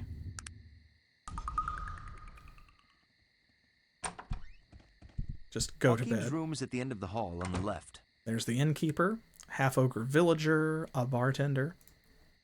Greetings, good sir. He says, Miss, my pleasure. What can I help you with? Oh, and you can get a room for the night, or you can rent a room for all week, which is very handy. So that way you have somewhere safe to sleep if you're going to be doing a lot of side quests and things in town. Can you tell me about this ring I found? I'm no expert. Maybe you should talk to a merchant. I appreciate it. All right, let's go down here. End of the hall on the left. Oh! I think there's a note on the floor. Perhaps you should pick it up. Goodness. You're not going to comment on this, Virgil? Oh my gosh. Oh, they have more of these amulets. Looks like Elder Joachim got ambushed.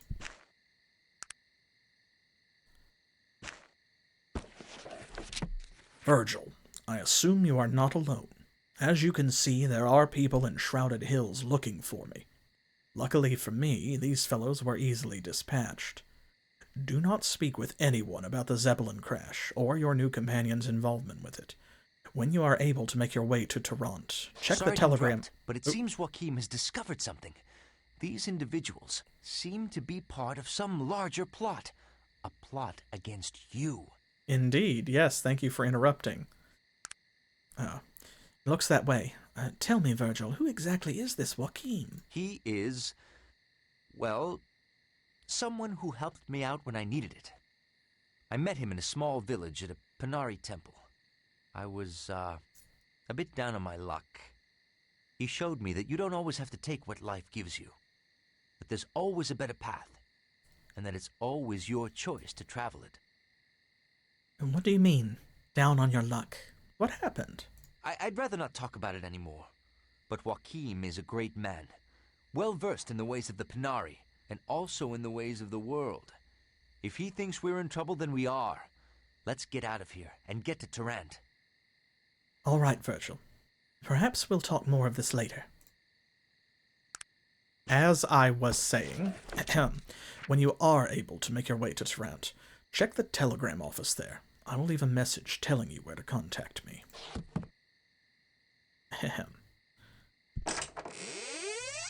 Ooh, some cash. 20 gold.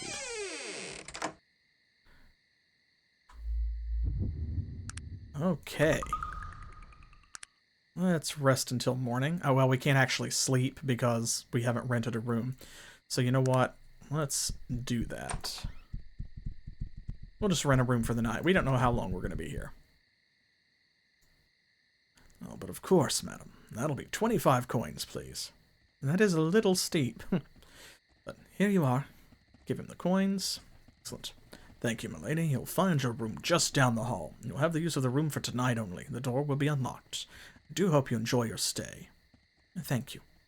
I think it's this one? No, it is this one.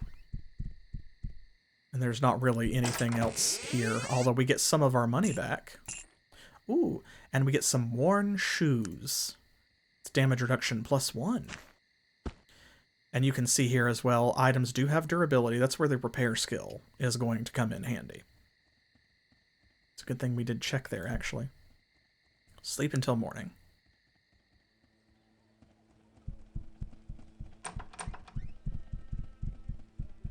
Now, this is where we can start meeting people, because see, like, this half-ogre, for example.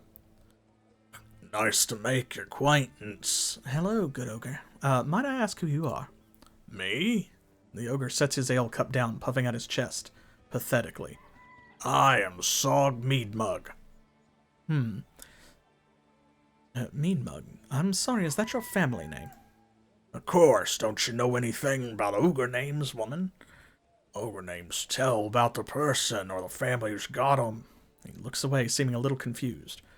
Come to think of it, maybe that ain't much my real name, but it's what people around here call me. So, what are you doing in Shrouded Hills? Me? Not much. We're doing odd jobs, making a little coin when I need it. Mostly I spend my time in this here fine inn. I tell you, missy, I've been to just about every inn and tavern in Arcanum. I think this is my favorite. He is literally just some dude. But he's also a really good combat character, so if you just need a solid combat guy who's very strong and doesn't take a lot of babysitting, Sog Meadmug, he's a good companion. And he will join you regardless of your alignment, I think, and also regardless of whether you are a magical or technological character, because he's not really either. What can you tell me about Shrouded Hills? Shrouded Hills? Not a bad place, a little boring. He wavers slightly, looks about ready to fall asleep.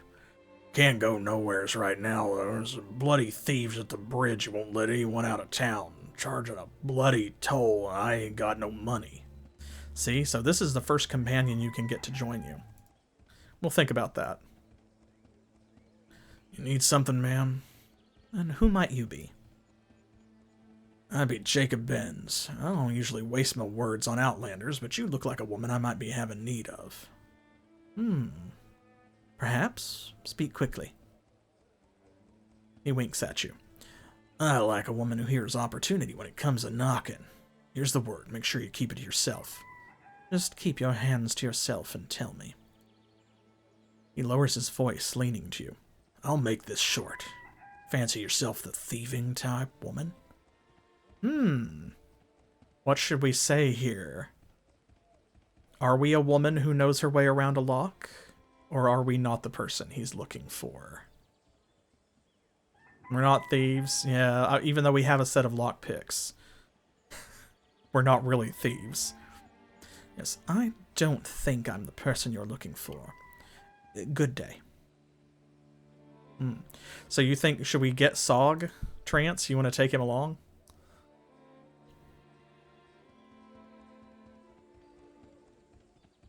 We can certainly do that. Like I said, he's solid. He's one of the better companions in the game, ironically.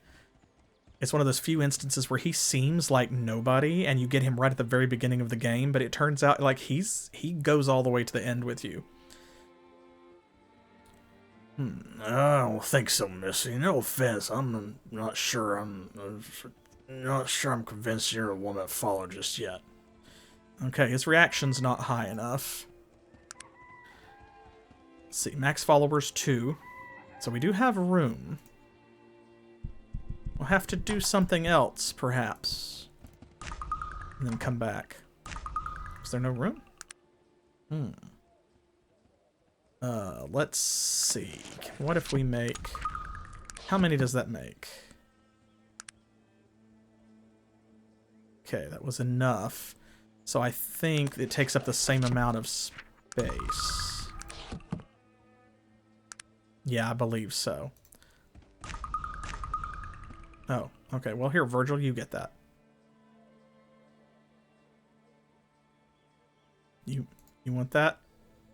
Okay. What is it that you want of me? You know what? Here. We're going to give him these because those are magical, and he's magical. So they're not really great for us anyway. There we go. And then we'll take that. So we will come back for these later. We need to find a shop and offload some of this stuff. We might need 1 rank in Persuasion. He's very easy to get, though, either way. So that might be the next thing that we do. Let's see, what goes on around here?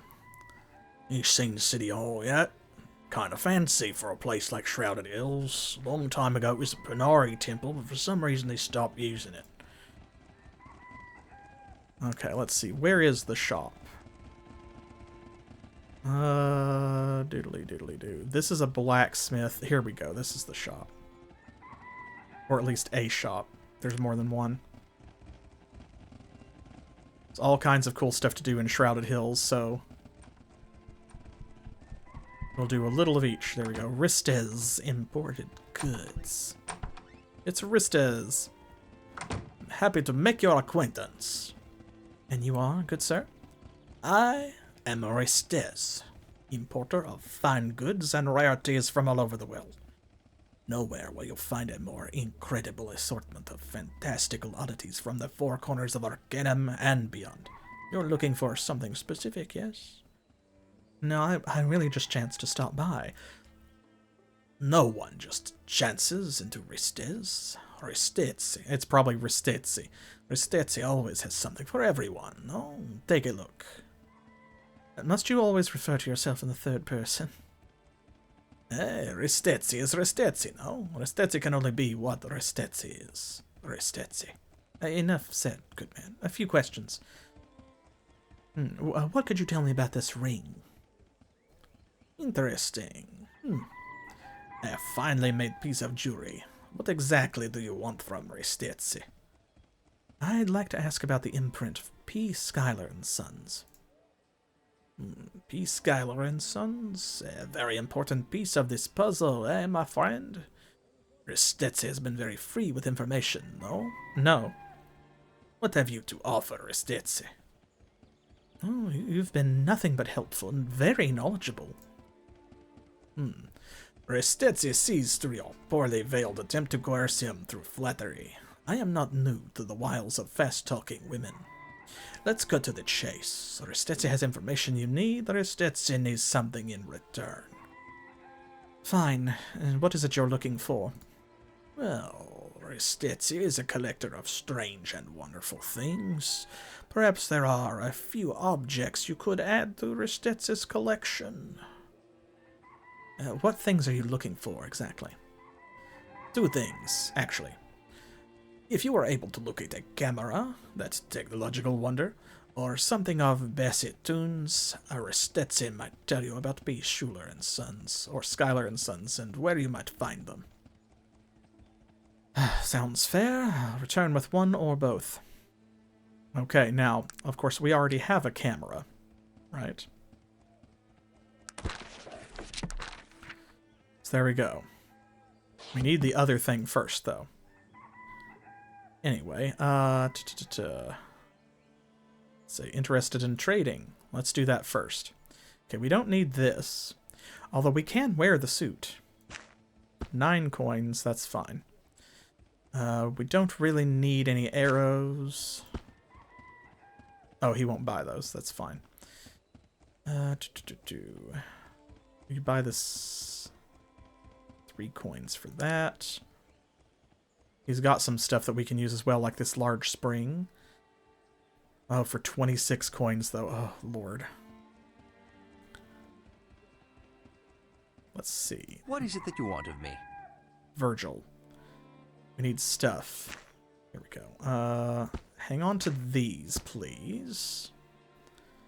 And let's see. This old flintlock pistol. Let's take those.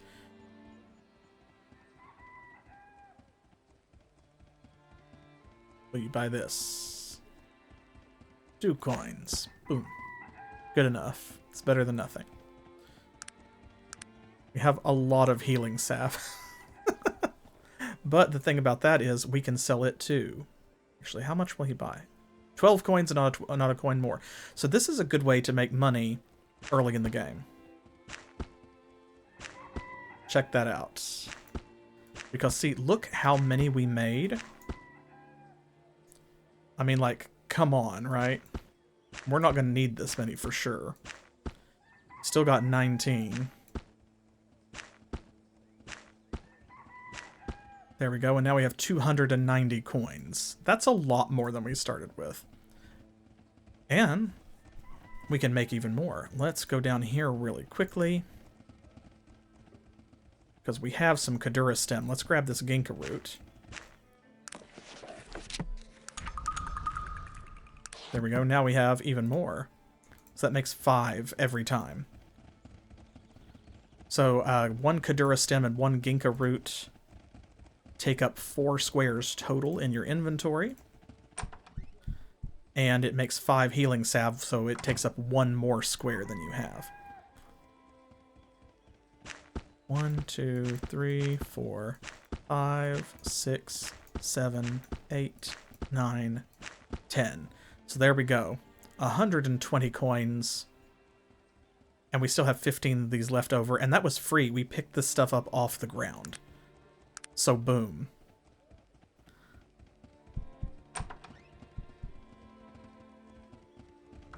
Gurlo's Metalworkings. Hello, ma'am. I'm the best shopkeeper in the region. And might I ask who you are, sir? Greetings. I'm Lloyd Gurlows, the local blacksmith. How might I help you today? Oh, pleasure, Lloyd. Might I ask you a few questions? How can I help you? How's business been lately? Business? Oh, I suppose it's never outstanding. Here in Shrouded Hills, we're a small town and simple folk. But to be honest, I've had trouble getting my hands on any good ore for smithing. It's hard to bring up anything out of the old Bessie Toon. What's Old Bessie Toon? The Bessie Toon is an old silver mine just north and a little west of town. There hasn't been silver down there for a long time, but they'll bring up some iron ore every once in a while. Worthless, though, as long as Bessie is wandering her mine. What? Who is Bessie Toon? Lloyd winks at you. Well, I could tell you who she was, but I'm no good at spinning yarns. If you really want to know about old Bessie, you should talk to her son, Percival, who lives on up there near the mine. I see. And what type of ore do you need, Lloyd?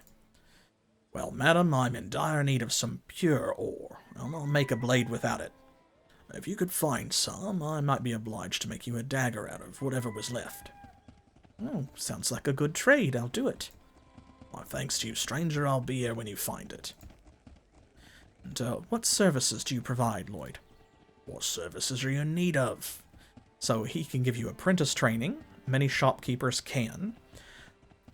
I think in repair. Yes, repair, pick locks, and disarm traps. So these are all skills we're going to have. I don't... Actually, let's see. We have disarm traps. 93 coins. Is this agreeable to you? Absolutely. So I think you only need 1 rank to get apprentice training. You are now an apprentice. Oh, you've been most kind. Where can I find an expert trainer for disarm traps, Lloyd? From what I remember, look around in Roseboro or Caledon, or perhaps the Dwarven Wheel Clan. I think you'll find what you're looking for. Excellent.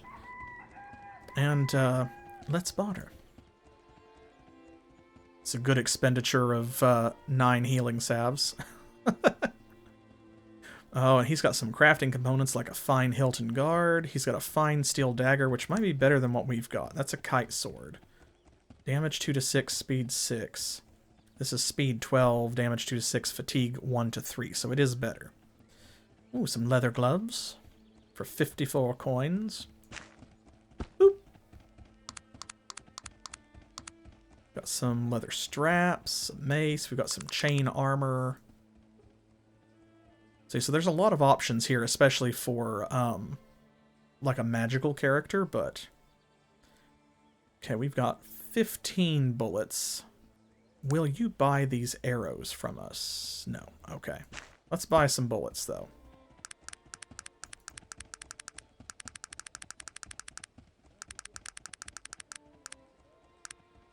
There we go. Got our new quest. Slim Pickens. Gnome shopkeeper. Yes? How can I be of service? What sort of wares do you carry here? Take yourself a look round, miss. I got good prices on lots of common stuff. Little everything, you might say. Let me know if I can help you any. And he teaches apprentice in haggle, which is also a good skill to have. Now, importantly, this is where we're going to get a lot of our early game tech stuff. See, he has things we can make, like the fatigue restorer, but he also has components for other stuff. See, like bandages.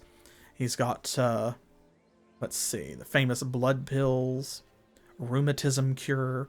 We will need some of these things. There's also the lantern. But right here, this is what we need more than anything else. See, eyeglasses. Because if your perception is less than 8, you get +1 perception. Otherwise, you get -1. Well, our perception is 7. So we're going to grab a pair of those. Worn ladies' boots. Worn shoes, that's damage reduction +1. That's the same thing. We have no reason to pay to replace something we got for free. Not yet, anyway. There's some fuel, Tom's fertilizer, brewer's yeast. All of this we will have a need for at some point. So we will come back and we will see Slim Pickens. Now let's put these on. Boop. And now you'll see green. That means something is affecting it, something is enhancing it. We have +1 perception. That will help just a little bit.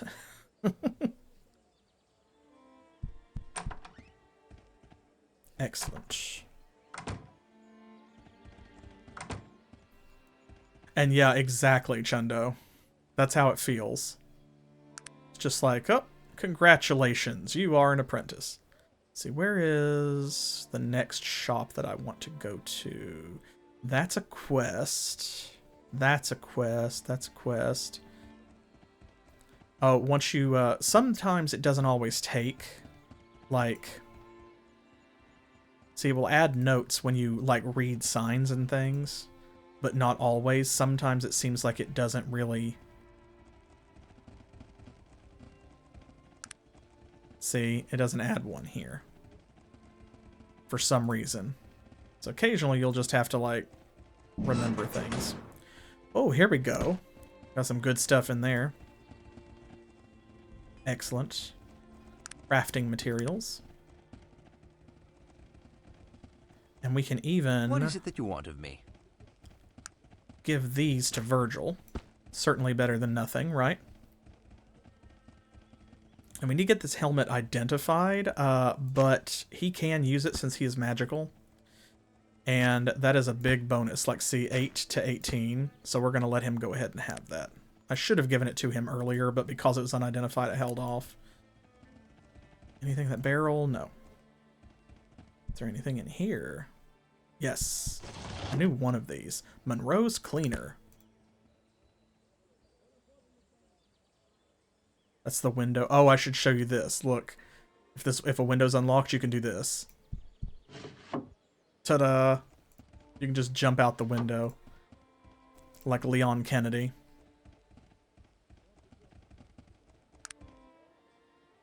Let's see.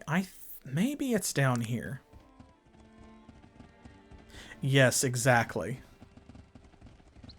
That is one of my favorite things. Is there anything here? Not that belongs to us, anyway. You heard about the ghost of Bessie Toon? Ever since she began haunting the mine, no good ore has come out of it. Her son Percival's been rather frantic about it as well. Yes, indeed. So, now there's another ghost.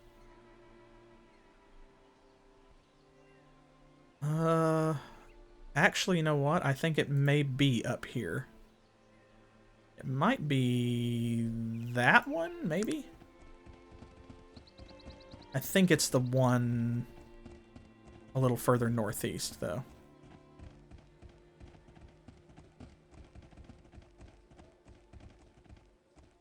Can't take this lantern, but I didn't want to spend almost 150 gold on a lantern when we are going to get one for free.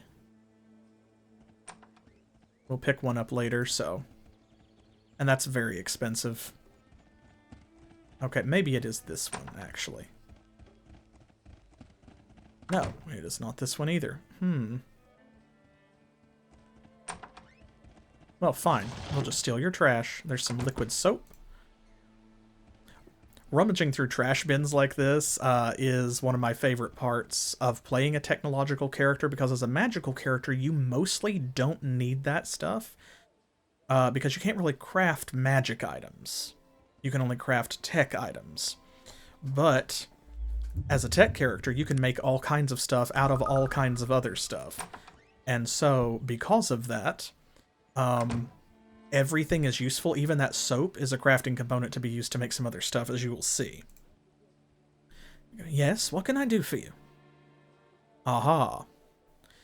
Seek apprentice training. She can do apprentice in heal and expert in heal. Let's see, where is it? You have to be an apprentice first, but she can teach you to be an expert healer, so she's going to be very important. We're going to want that, because that is our character, right? Yes, exactly. Saltpeter, charcoal, that's free bullets. So she will heal us as well. I'm looking for work. Do you require assistance with anything? This town is small and my needs are few. There's nothing I need an outsider to do for me. She looks you over, seeming distant and thoughtful for a moment. You appear a traveler. Tell me, do you wander far? I'm only just beginning my journey. I know not how far I will go. Well then, if in your wanderings you happen to come across an elven amulet engraved with the name Natala upon its face, I would ask that you return it to me. It is an old family heirloom, stolen a generation ago. Where do you think it may be? I have not the slightest inkling of its whereabouts. Looking slightly bemused, I cannot fathom why I've even told you of it. Perhaps these many years have confused my mind. Well, no matter. If you do happen upon it, I would reward you handsomely. Now, is there anything more I can do for you? Let us barter, my good woman. And here is the first real treasure of Shrouded Hills. We love to see this in someone's inventory. These are technology schematics. If we buy this, we can use it to learn a recipe for the listed item. So for 262 coins each, we can learn how to make the fortifier, which is definitely up our alley, but also fuel. Now, when we're spending our points, we're going to mostly want to focus on the areas that we picked out. But if we find stuff like this kind of out in the wild, there's no reason not to learn how to make it, because it's only going to be beneficial. Restore life. That is the technological phoenix down. Venom as well. All this stuff. See, Varum's Aquavitae, Dragon Cologne, Pete's Carbolic Acid, Sulfur Pills, Doolittle's Glyceride, Nim's Phosphorus Tincture. They have all of these, like, old-timey snake oil kind of names. I love it. Like the famous blood pills. And there's coca leaves, tobacco, poppy flower. So she sells a lot of stuff that can be used specifically to make healing items and potions, you know, therapeutics. Exactly the kind of stuff that we have ranks in, right? So Galen is going to be our best friend here in Shrouded Hills during our time here. Okay. Let's explore a little bit more. Oh. I saw a Ginkgo root. You know what that means. Bam. More free money. Yeah, the aesthetic is so good. Oh, that door is locked. All of these doors are locked. Why are they locked? How dare they? Maybe we will pick the lock. General practitioner. Yes, they have a doctor here in Shrouded Hills. They're lucky. Now, we don't want to talk to him just yet. Not just yet, because he's got a quest for us. But it's the sort of quest where once you get it, you kind of have to do it right then. Excellent. More crafting materials and stuff to sell. Let's see. Shoes. And some soap. Here, Virgil. What is it that you want of me? You take this. And this. And this. Rags. We're not going to need those right away. These metal cans. More metal plates. We actually don't need these filaments at the moment. We can't make anything with them. Not yet.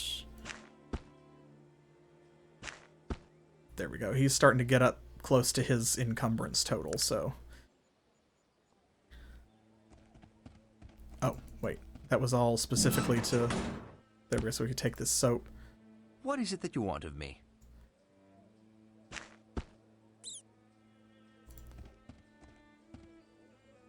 Now, we actually do want back in here. Lockpicking failed. Oh no.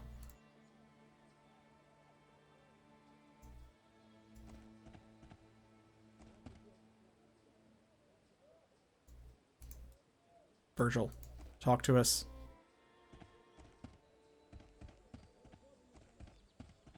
Why are you not talking? Oh, the door is jammed. Wait a minute. Didn't I literally just save it? Yes. You can jam a door when you fail to pick it. Virgil. Hello. Bro. Oh yeah, we'll get to that, old man, perhaps. Hello?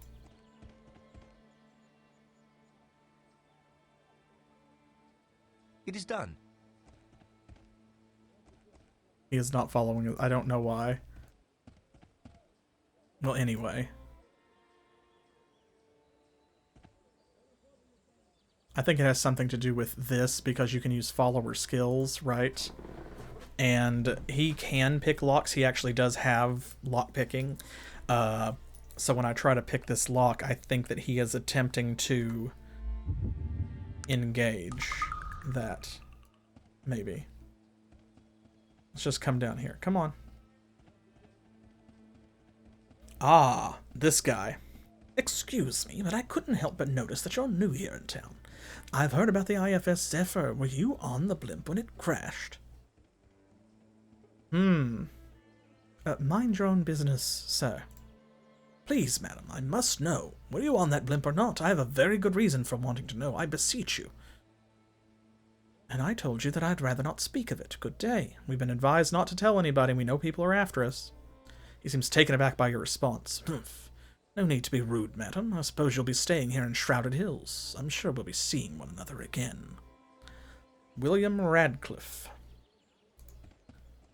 Ah, good old William. There's Virgil. Don't know what was up with him.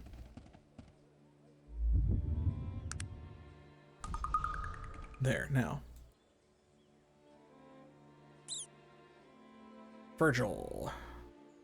Character sheet. See, he has 1 point in pick locks.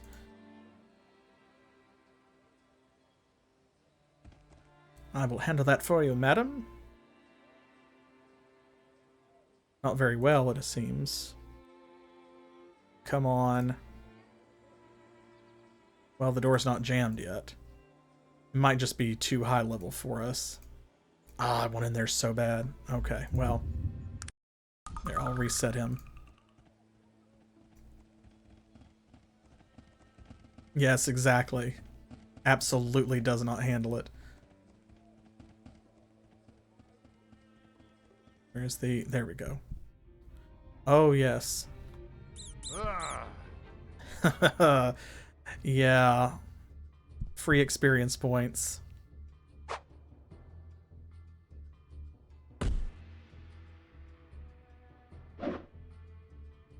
I don't think we can... Yeah, we can't, like, just directly trap something. We'll just have to stab them. That's okay. We're getting a little better at stabbing. Yes, there we go. Let's gang up on them. Flank them.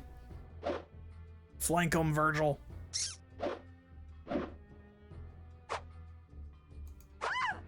Oh! Dang it.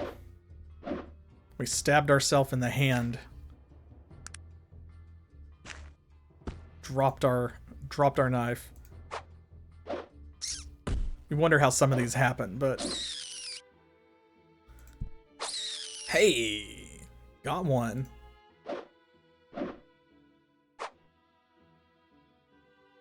That one's standing like exactly on the edge of the light. The light penalties in here are pretty brutal.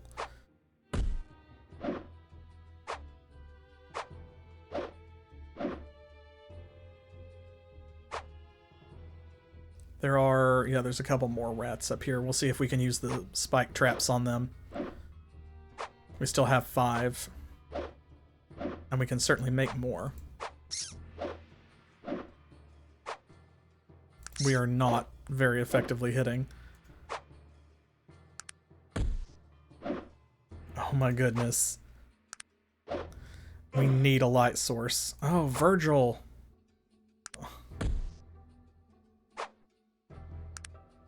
He stunned himself and dropped his weapon. Oh, thank you. Oh, good. We knocked it, or Virgil knocked it out. Come on, there we go. There you go. Now pick up your staff. Sometimes it takes them a second, but like they will pick things up on their own. If there is something worth picking up on the ground and they're like left unattended for long enough. Okay, well, he's not going to do it. Let me... I don't always know, like, when and why they do or don't. We can give him other weapons as well, by the way, so, like, when we find something better than a completely non-magical staff, we can make that happen. There we go. Now we have 8 spike traps.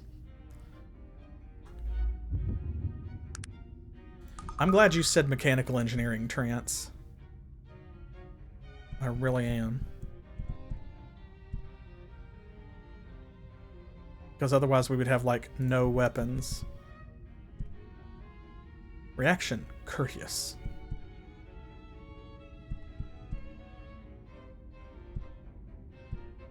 These are not attacking us for some reason.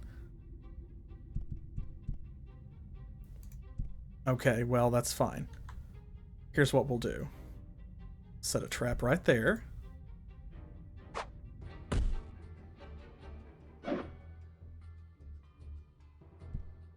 And then we will walk right over here. There's one.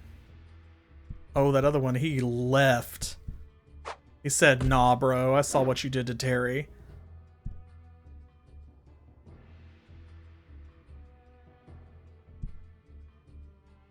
Come on.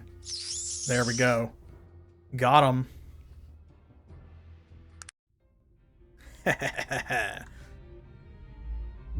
Man, those spike traps are so good.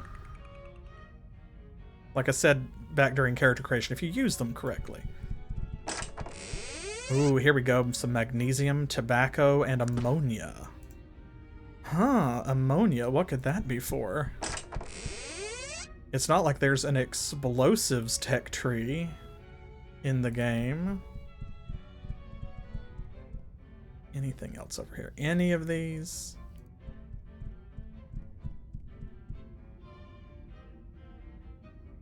Yeah, these are unlocked.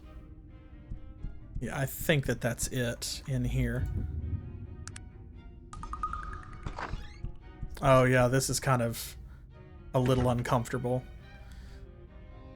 Not really, like you'll see why, it's just the way that it's written. It's like, you like my steam engine? It mine. I keep it clean. It run good. Yes, I see. Very pretty. Yes, yes, it's shiny. See, I like steam. Steam is hot. It makes funny noise. And you say you take care of this thing?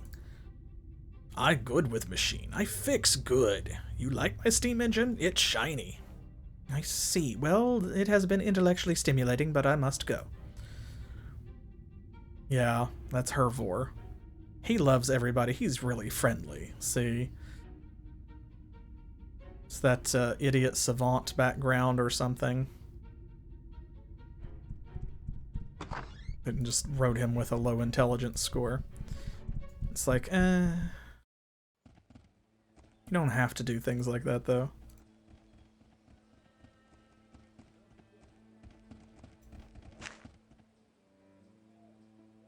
Don't write stereotypes. Alright, more money. Floor cash. These plants are basically floor cash.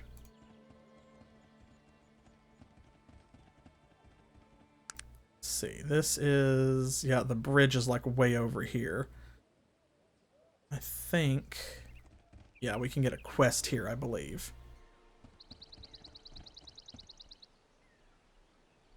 Yes? What can I help you with? She can identify things for us. What do you have for sale? My wares are of a magical nature. I have also a talent for identifying all things magical, if you are in need of that. She looks you over. You seem a traveler. If you are ever in need, I have sisters that you may also seek out. They, too, have the talent to identify magical things. They live outside of the large cities, preferring the company of the land to that of the people. And she can teach us Apprentice in Prowling. And again, yeah, she's got magical stuff, so... that you will find small and large armor sometimes in the game, which can only be worn by people of the appropriate size. This is our first glimpse of potions that are beyond just regular healing. Like Morgana's Tears, Essence of Intellect. She's listed as the Wise Woman. Can you identify something? Oh, it's not in our inventory. Yeah, we need to get that bow and the helmet identified, if only because things sell for more when you know what they are. As in most games that have unidentified goods. Let's see. There is some stuff kind of like along this way. But I don't want to get too far from town. Accidentally clicked over there. That's closes the party menu. Ooh, coca leaves. Hey. You need that.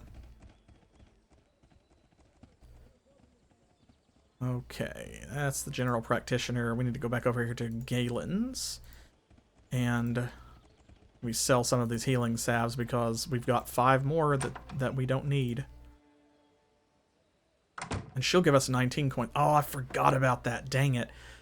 So if you try to sell things to a merchant that specializes in those things, they will give you more money for it. So I forgot about that. So I wasted a lot of potential money by selling those things to Slim Pickens or whoever instead of to Galen. But it is what it is. It's not like there aren't more.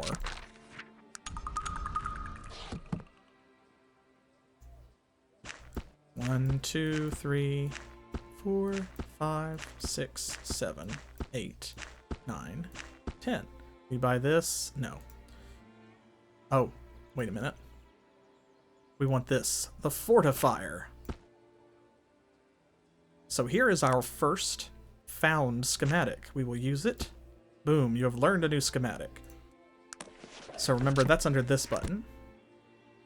It is still divided into the 8 different colleges, or technological disciplines. Fortifier. Feeling down just before that all-important to the death duel? Dozing just before the decisive battle? Then look no further than the Fortifier. By combining a common bottle of wine and Varum's Aqua Vitae, you can create an elixir to bring back your energy and make you a more formidable opponent. Fascinating! So yeah. Now we have a use for this wine. You begin to see everything is a crafting material. Okay, let's go this way. I'm going to go down to Slim Pickens. Sell a couple of these things we don't need.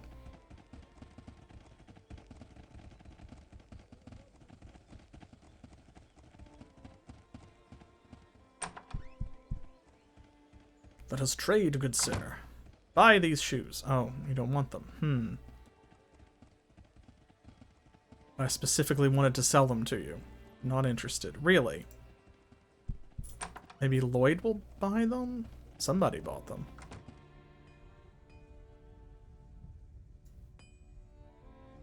No. Okay, I guess it's Restetse. Restetse. He'll buy, like, almost anything, I think. Yeah, there we go. Better than nothing, for sure. He will not buy arrows, though. Hysterically. Might be wise, actually, to pick up a couple more of these, because right now, this is effectively our weapon. He's only got one railroad spike. So we'll buy a large spring to go with it. And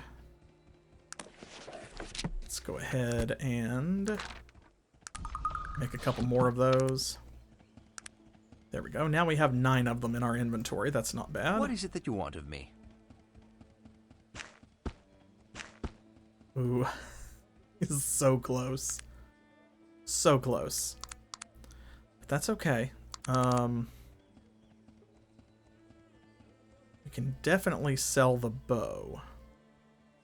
Because it's magical, I want to hang on to it if we can until we get at least 1 rank in haggle, and then Slim Pickens can teach us to be an apprentice in haggling, and we will get better prices.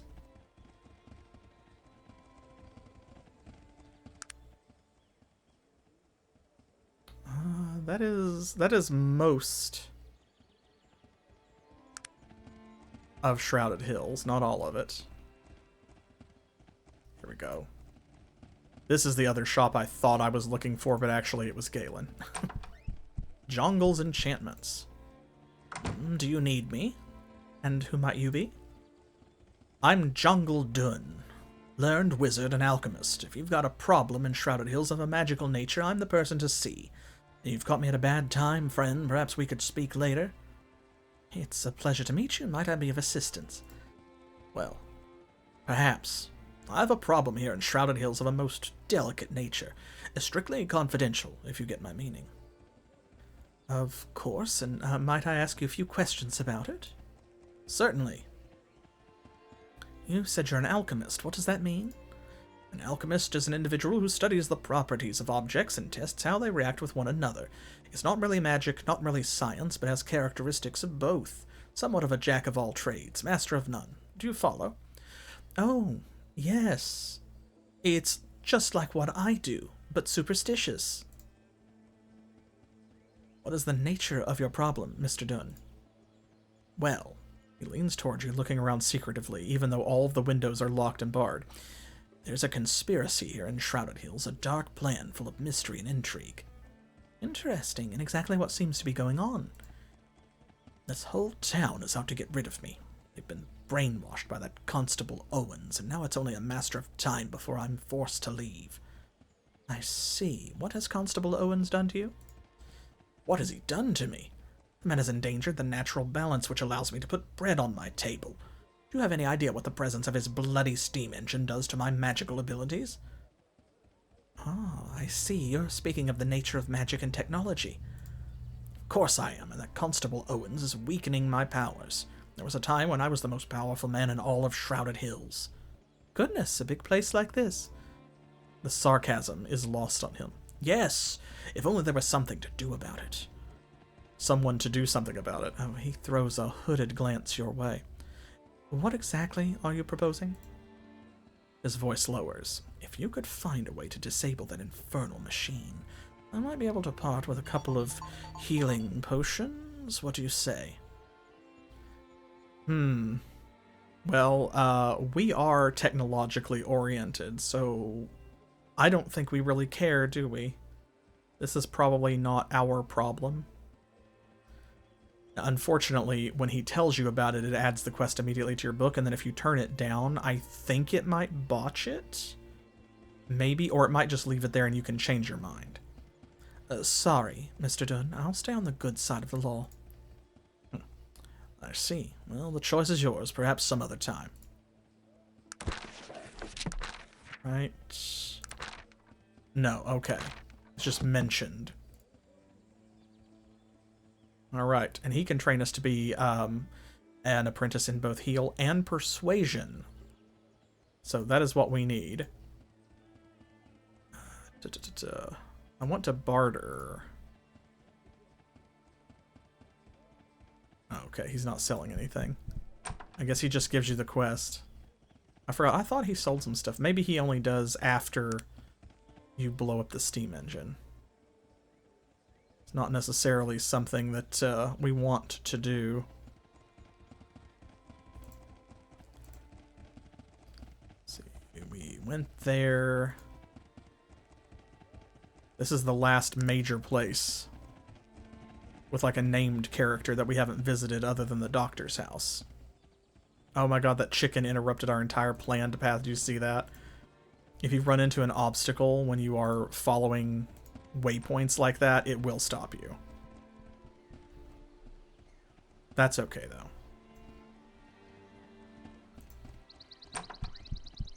Here we go. Ooh, a guy who he looks important. He's got a bodyguard, right? What can I do for you? Oh, might I ask who you are? This odd fellow looks at you askance and begins to sweat. I'm Percival Toon. Why do you ask? Why are you so nervous? What? He visibly deflates. I thought you were here to kill me. The businessman I was forced to sell the mine to is rather unscrupulous. He's very upset about the ore in the mine going sour. He wrings his hands in despair. I need to find a way to free my mother.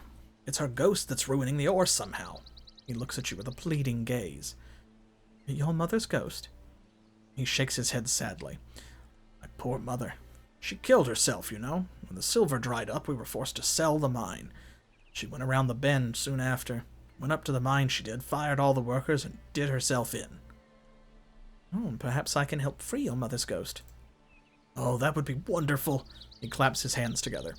If you could do that, I would be ever so grateful. It would mean a monetary reward of 500 coins as well. I'll return when I've looked into this matter.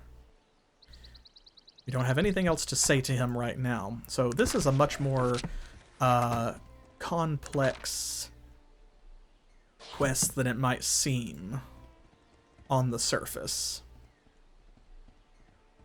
There is plenty going on here.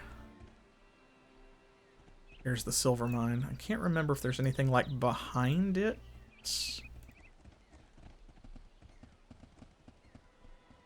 I don't think so. Maybe way out here there is. Oh. An ailing wolf. Oh, 2 ailing wolves. Uh-oh. Goodness gracious. Hey! There we go, we got a hit.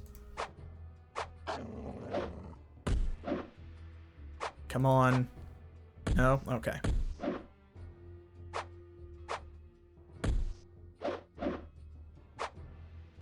There we go. We got it. And that one said, nah, bruh. Yeah, for real. I feel kind of bad, especially since wolves, as I've said before, they get a bad rap in fantasy anyway.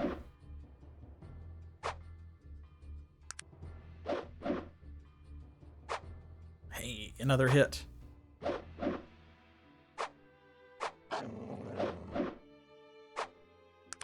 Trying to manage our fatigue. Oh my gosh. We stabbed ourselves in the dress.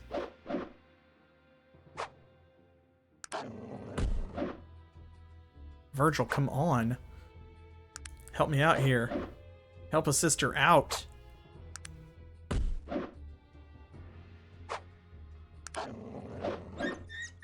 Got it. Okay. Lord. What armor did we damage? Our dress. Took 10 damage. We're gonna have to repair that. Oh. Hello. Another wolf out of nowhere. So that's what's behind the silver mine. A pack of wolves. Haha, but not anymore. Call an ambulance, but not for me. Is there something up here?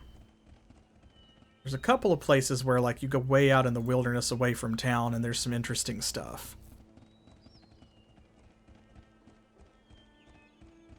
I don't think this is one of them, sadly.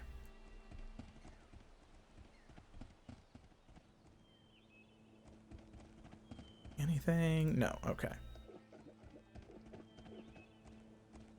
A random pig. Pig will not attack us. Pig is a non-combatant. There we go. Oh, there was something. Oh no, we are moderately encumbered and suffering speed penalties. Uh-oh. Another pig. This one's spotted. Yep, okay. I think that that's it. There may or may not be something up here. I don't really remember. We can go check. But, I think we've made good progress. We got to show off a lot of the game. And, we've got a good idea kind of like, you know, where it's going to go from here. So, I'm going to head down here, sell some of this stuff that we don't need, perhaps. And that's where we will call it for tonight.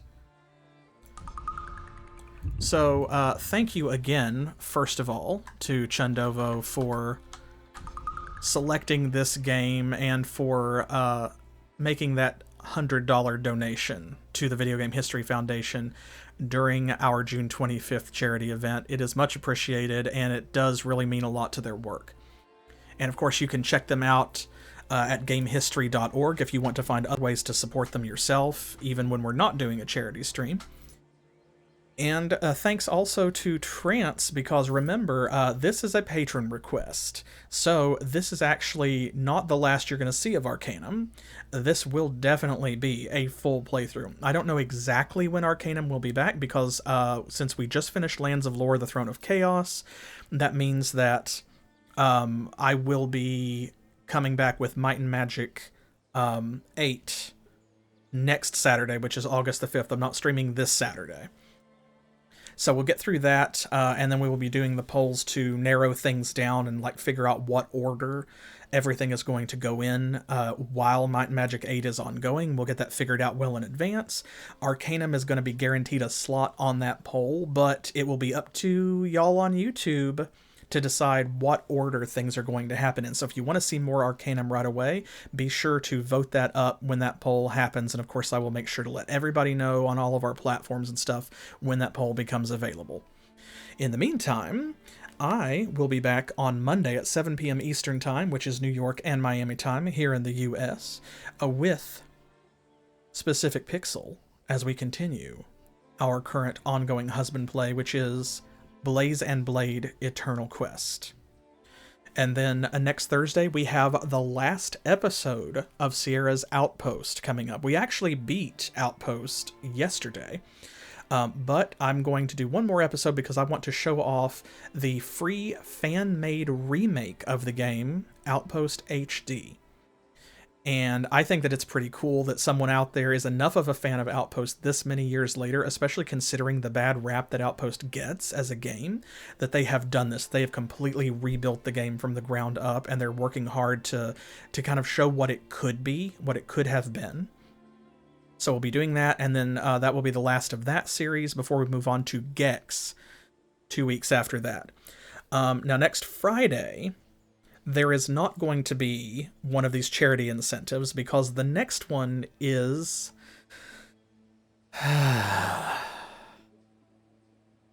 Darkstone. And our Darkstone charity sampler is specifically going to be co-op between me and Specific Pixel. So that is actually going to be happening. I got a bad feeling about this Yes, place. me too, old man. Me too. But that will actually be happening on Sunday, August the 6th, instead of Friday the 4th. That Saturday, though, you can look forward to the next ongoing Saturday series. We're chilling out between scheduled games with Might and Magic 8. I'm going back to my happy place and playing some more Might and Magic. So look forward to that. And then, of course, the following Monday, which is going to be, what is that, August the 8th? No, August the 7th. Yes. Right? Anyway, that Monday after next, I will be playing more of Divine Divinity. So look forward to some, or maybe all of those. If I'm lucky, I'll see you there. Don't forget to follow on Twitch, subscribe on YouTube. If you want to throw that Amazon Prime monthly sub at the Twitch channel, or if you want to join our Patreon community, that's very welcome. Of course, we always love your support. Even if you just watch, lurk, comment on YouTube, like the videos, all of that is great. All of it helps support the channel when you share our links and stuff like that. Share our videos on your Discord or whatever. Show your friends. It is much appreciated, and I am very grateful for the privilege of your time, because you could have done anything, but you spent the last couple of hours with me and B. Unny Esquire here in Arcanum of Steamworks and Magic Obscura. And I certainly appreciate that. So I will catch y'all in the next one, and until then, as always, thanks for playing.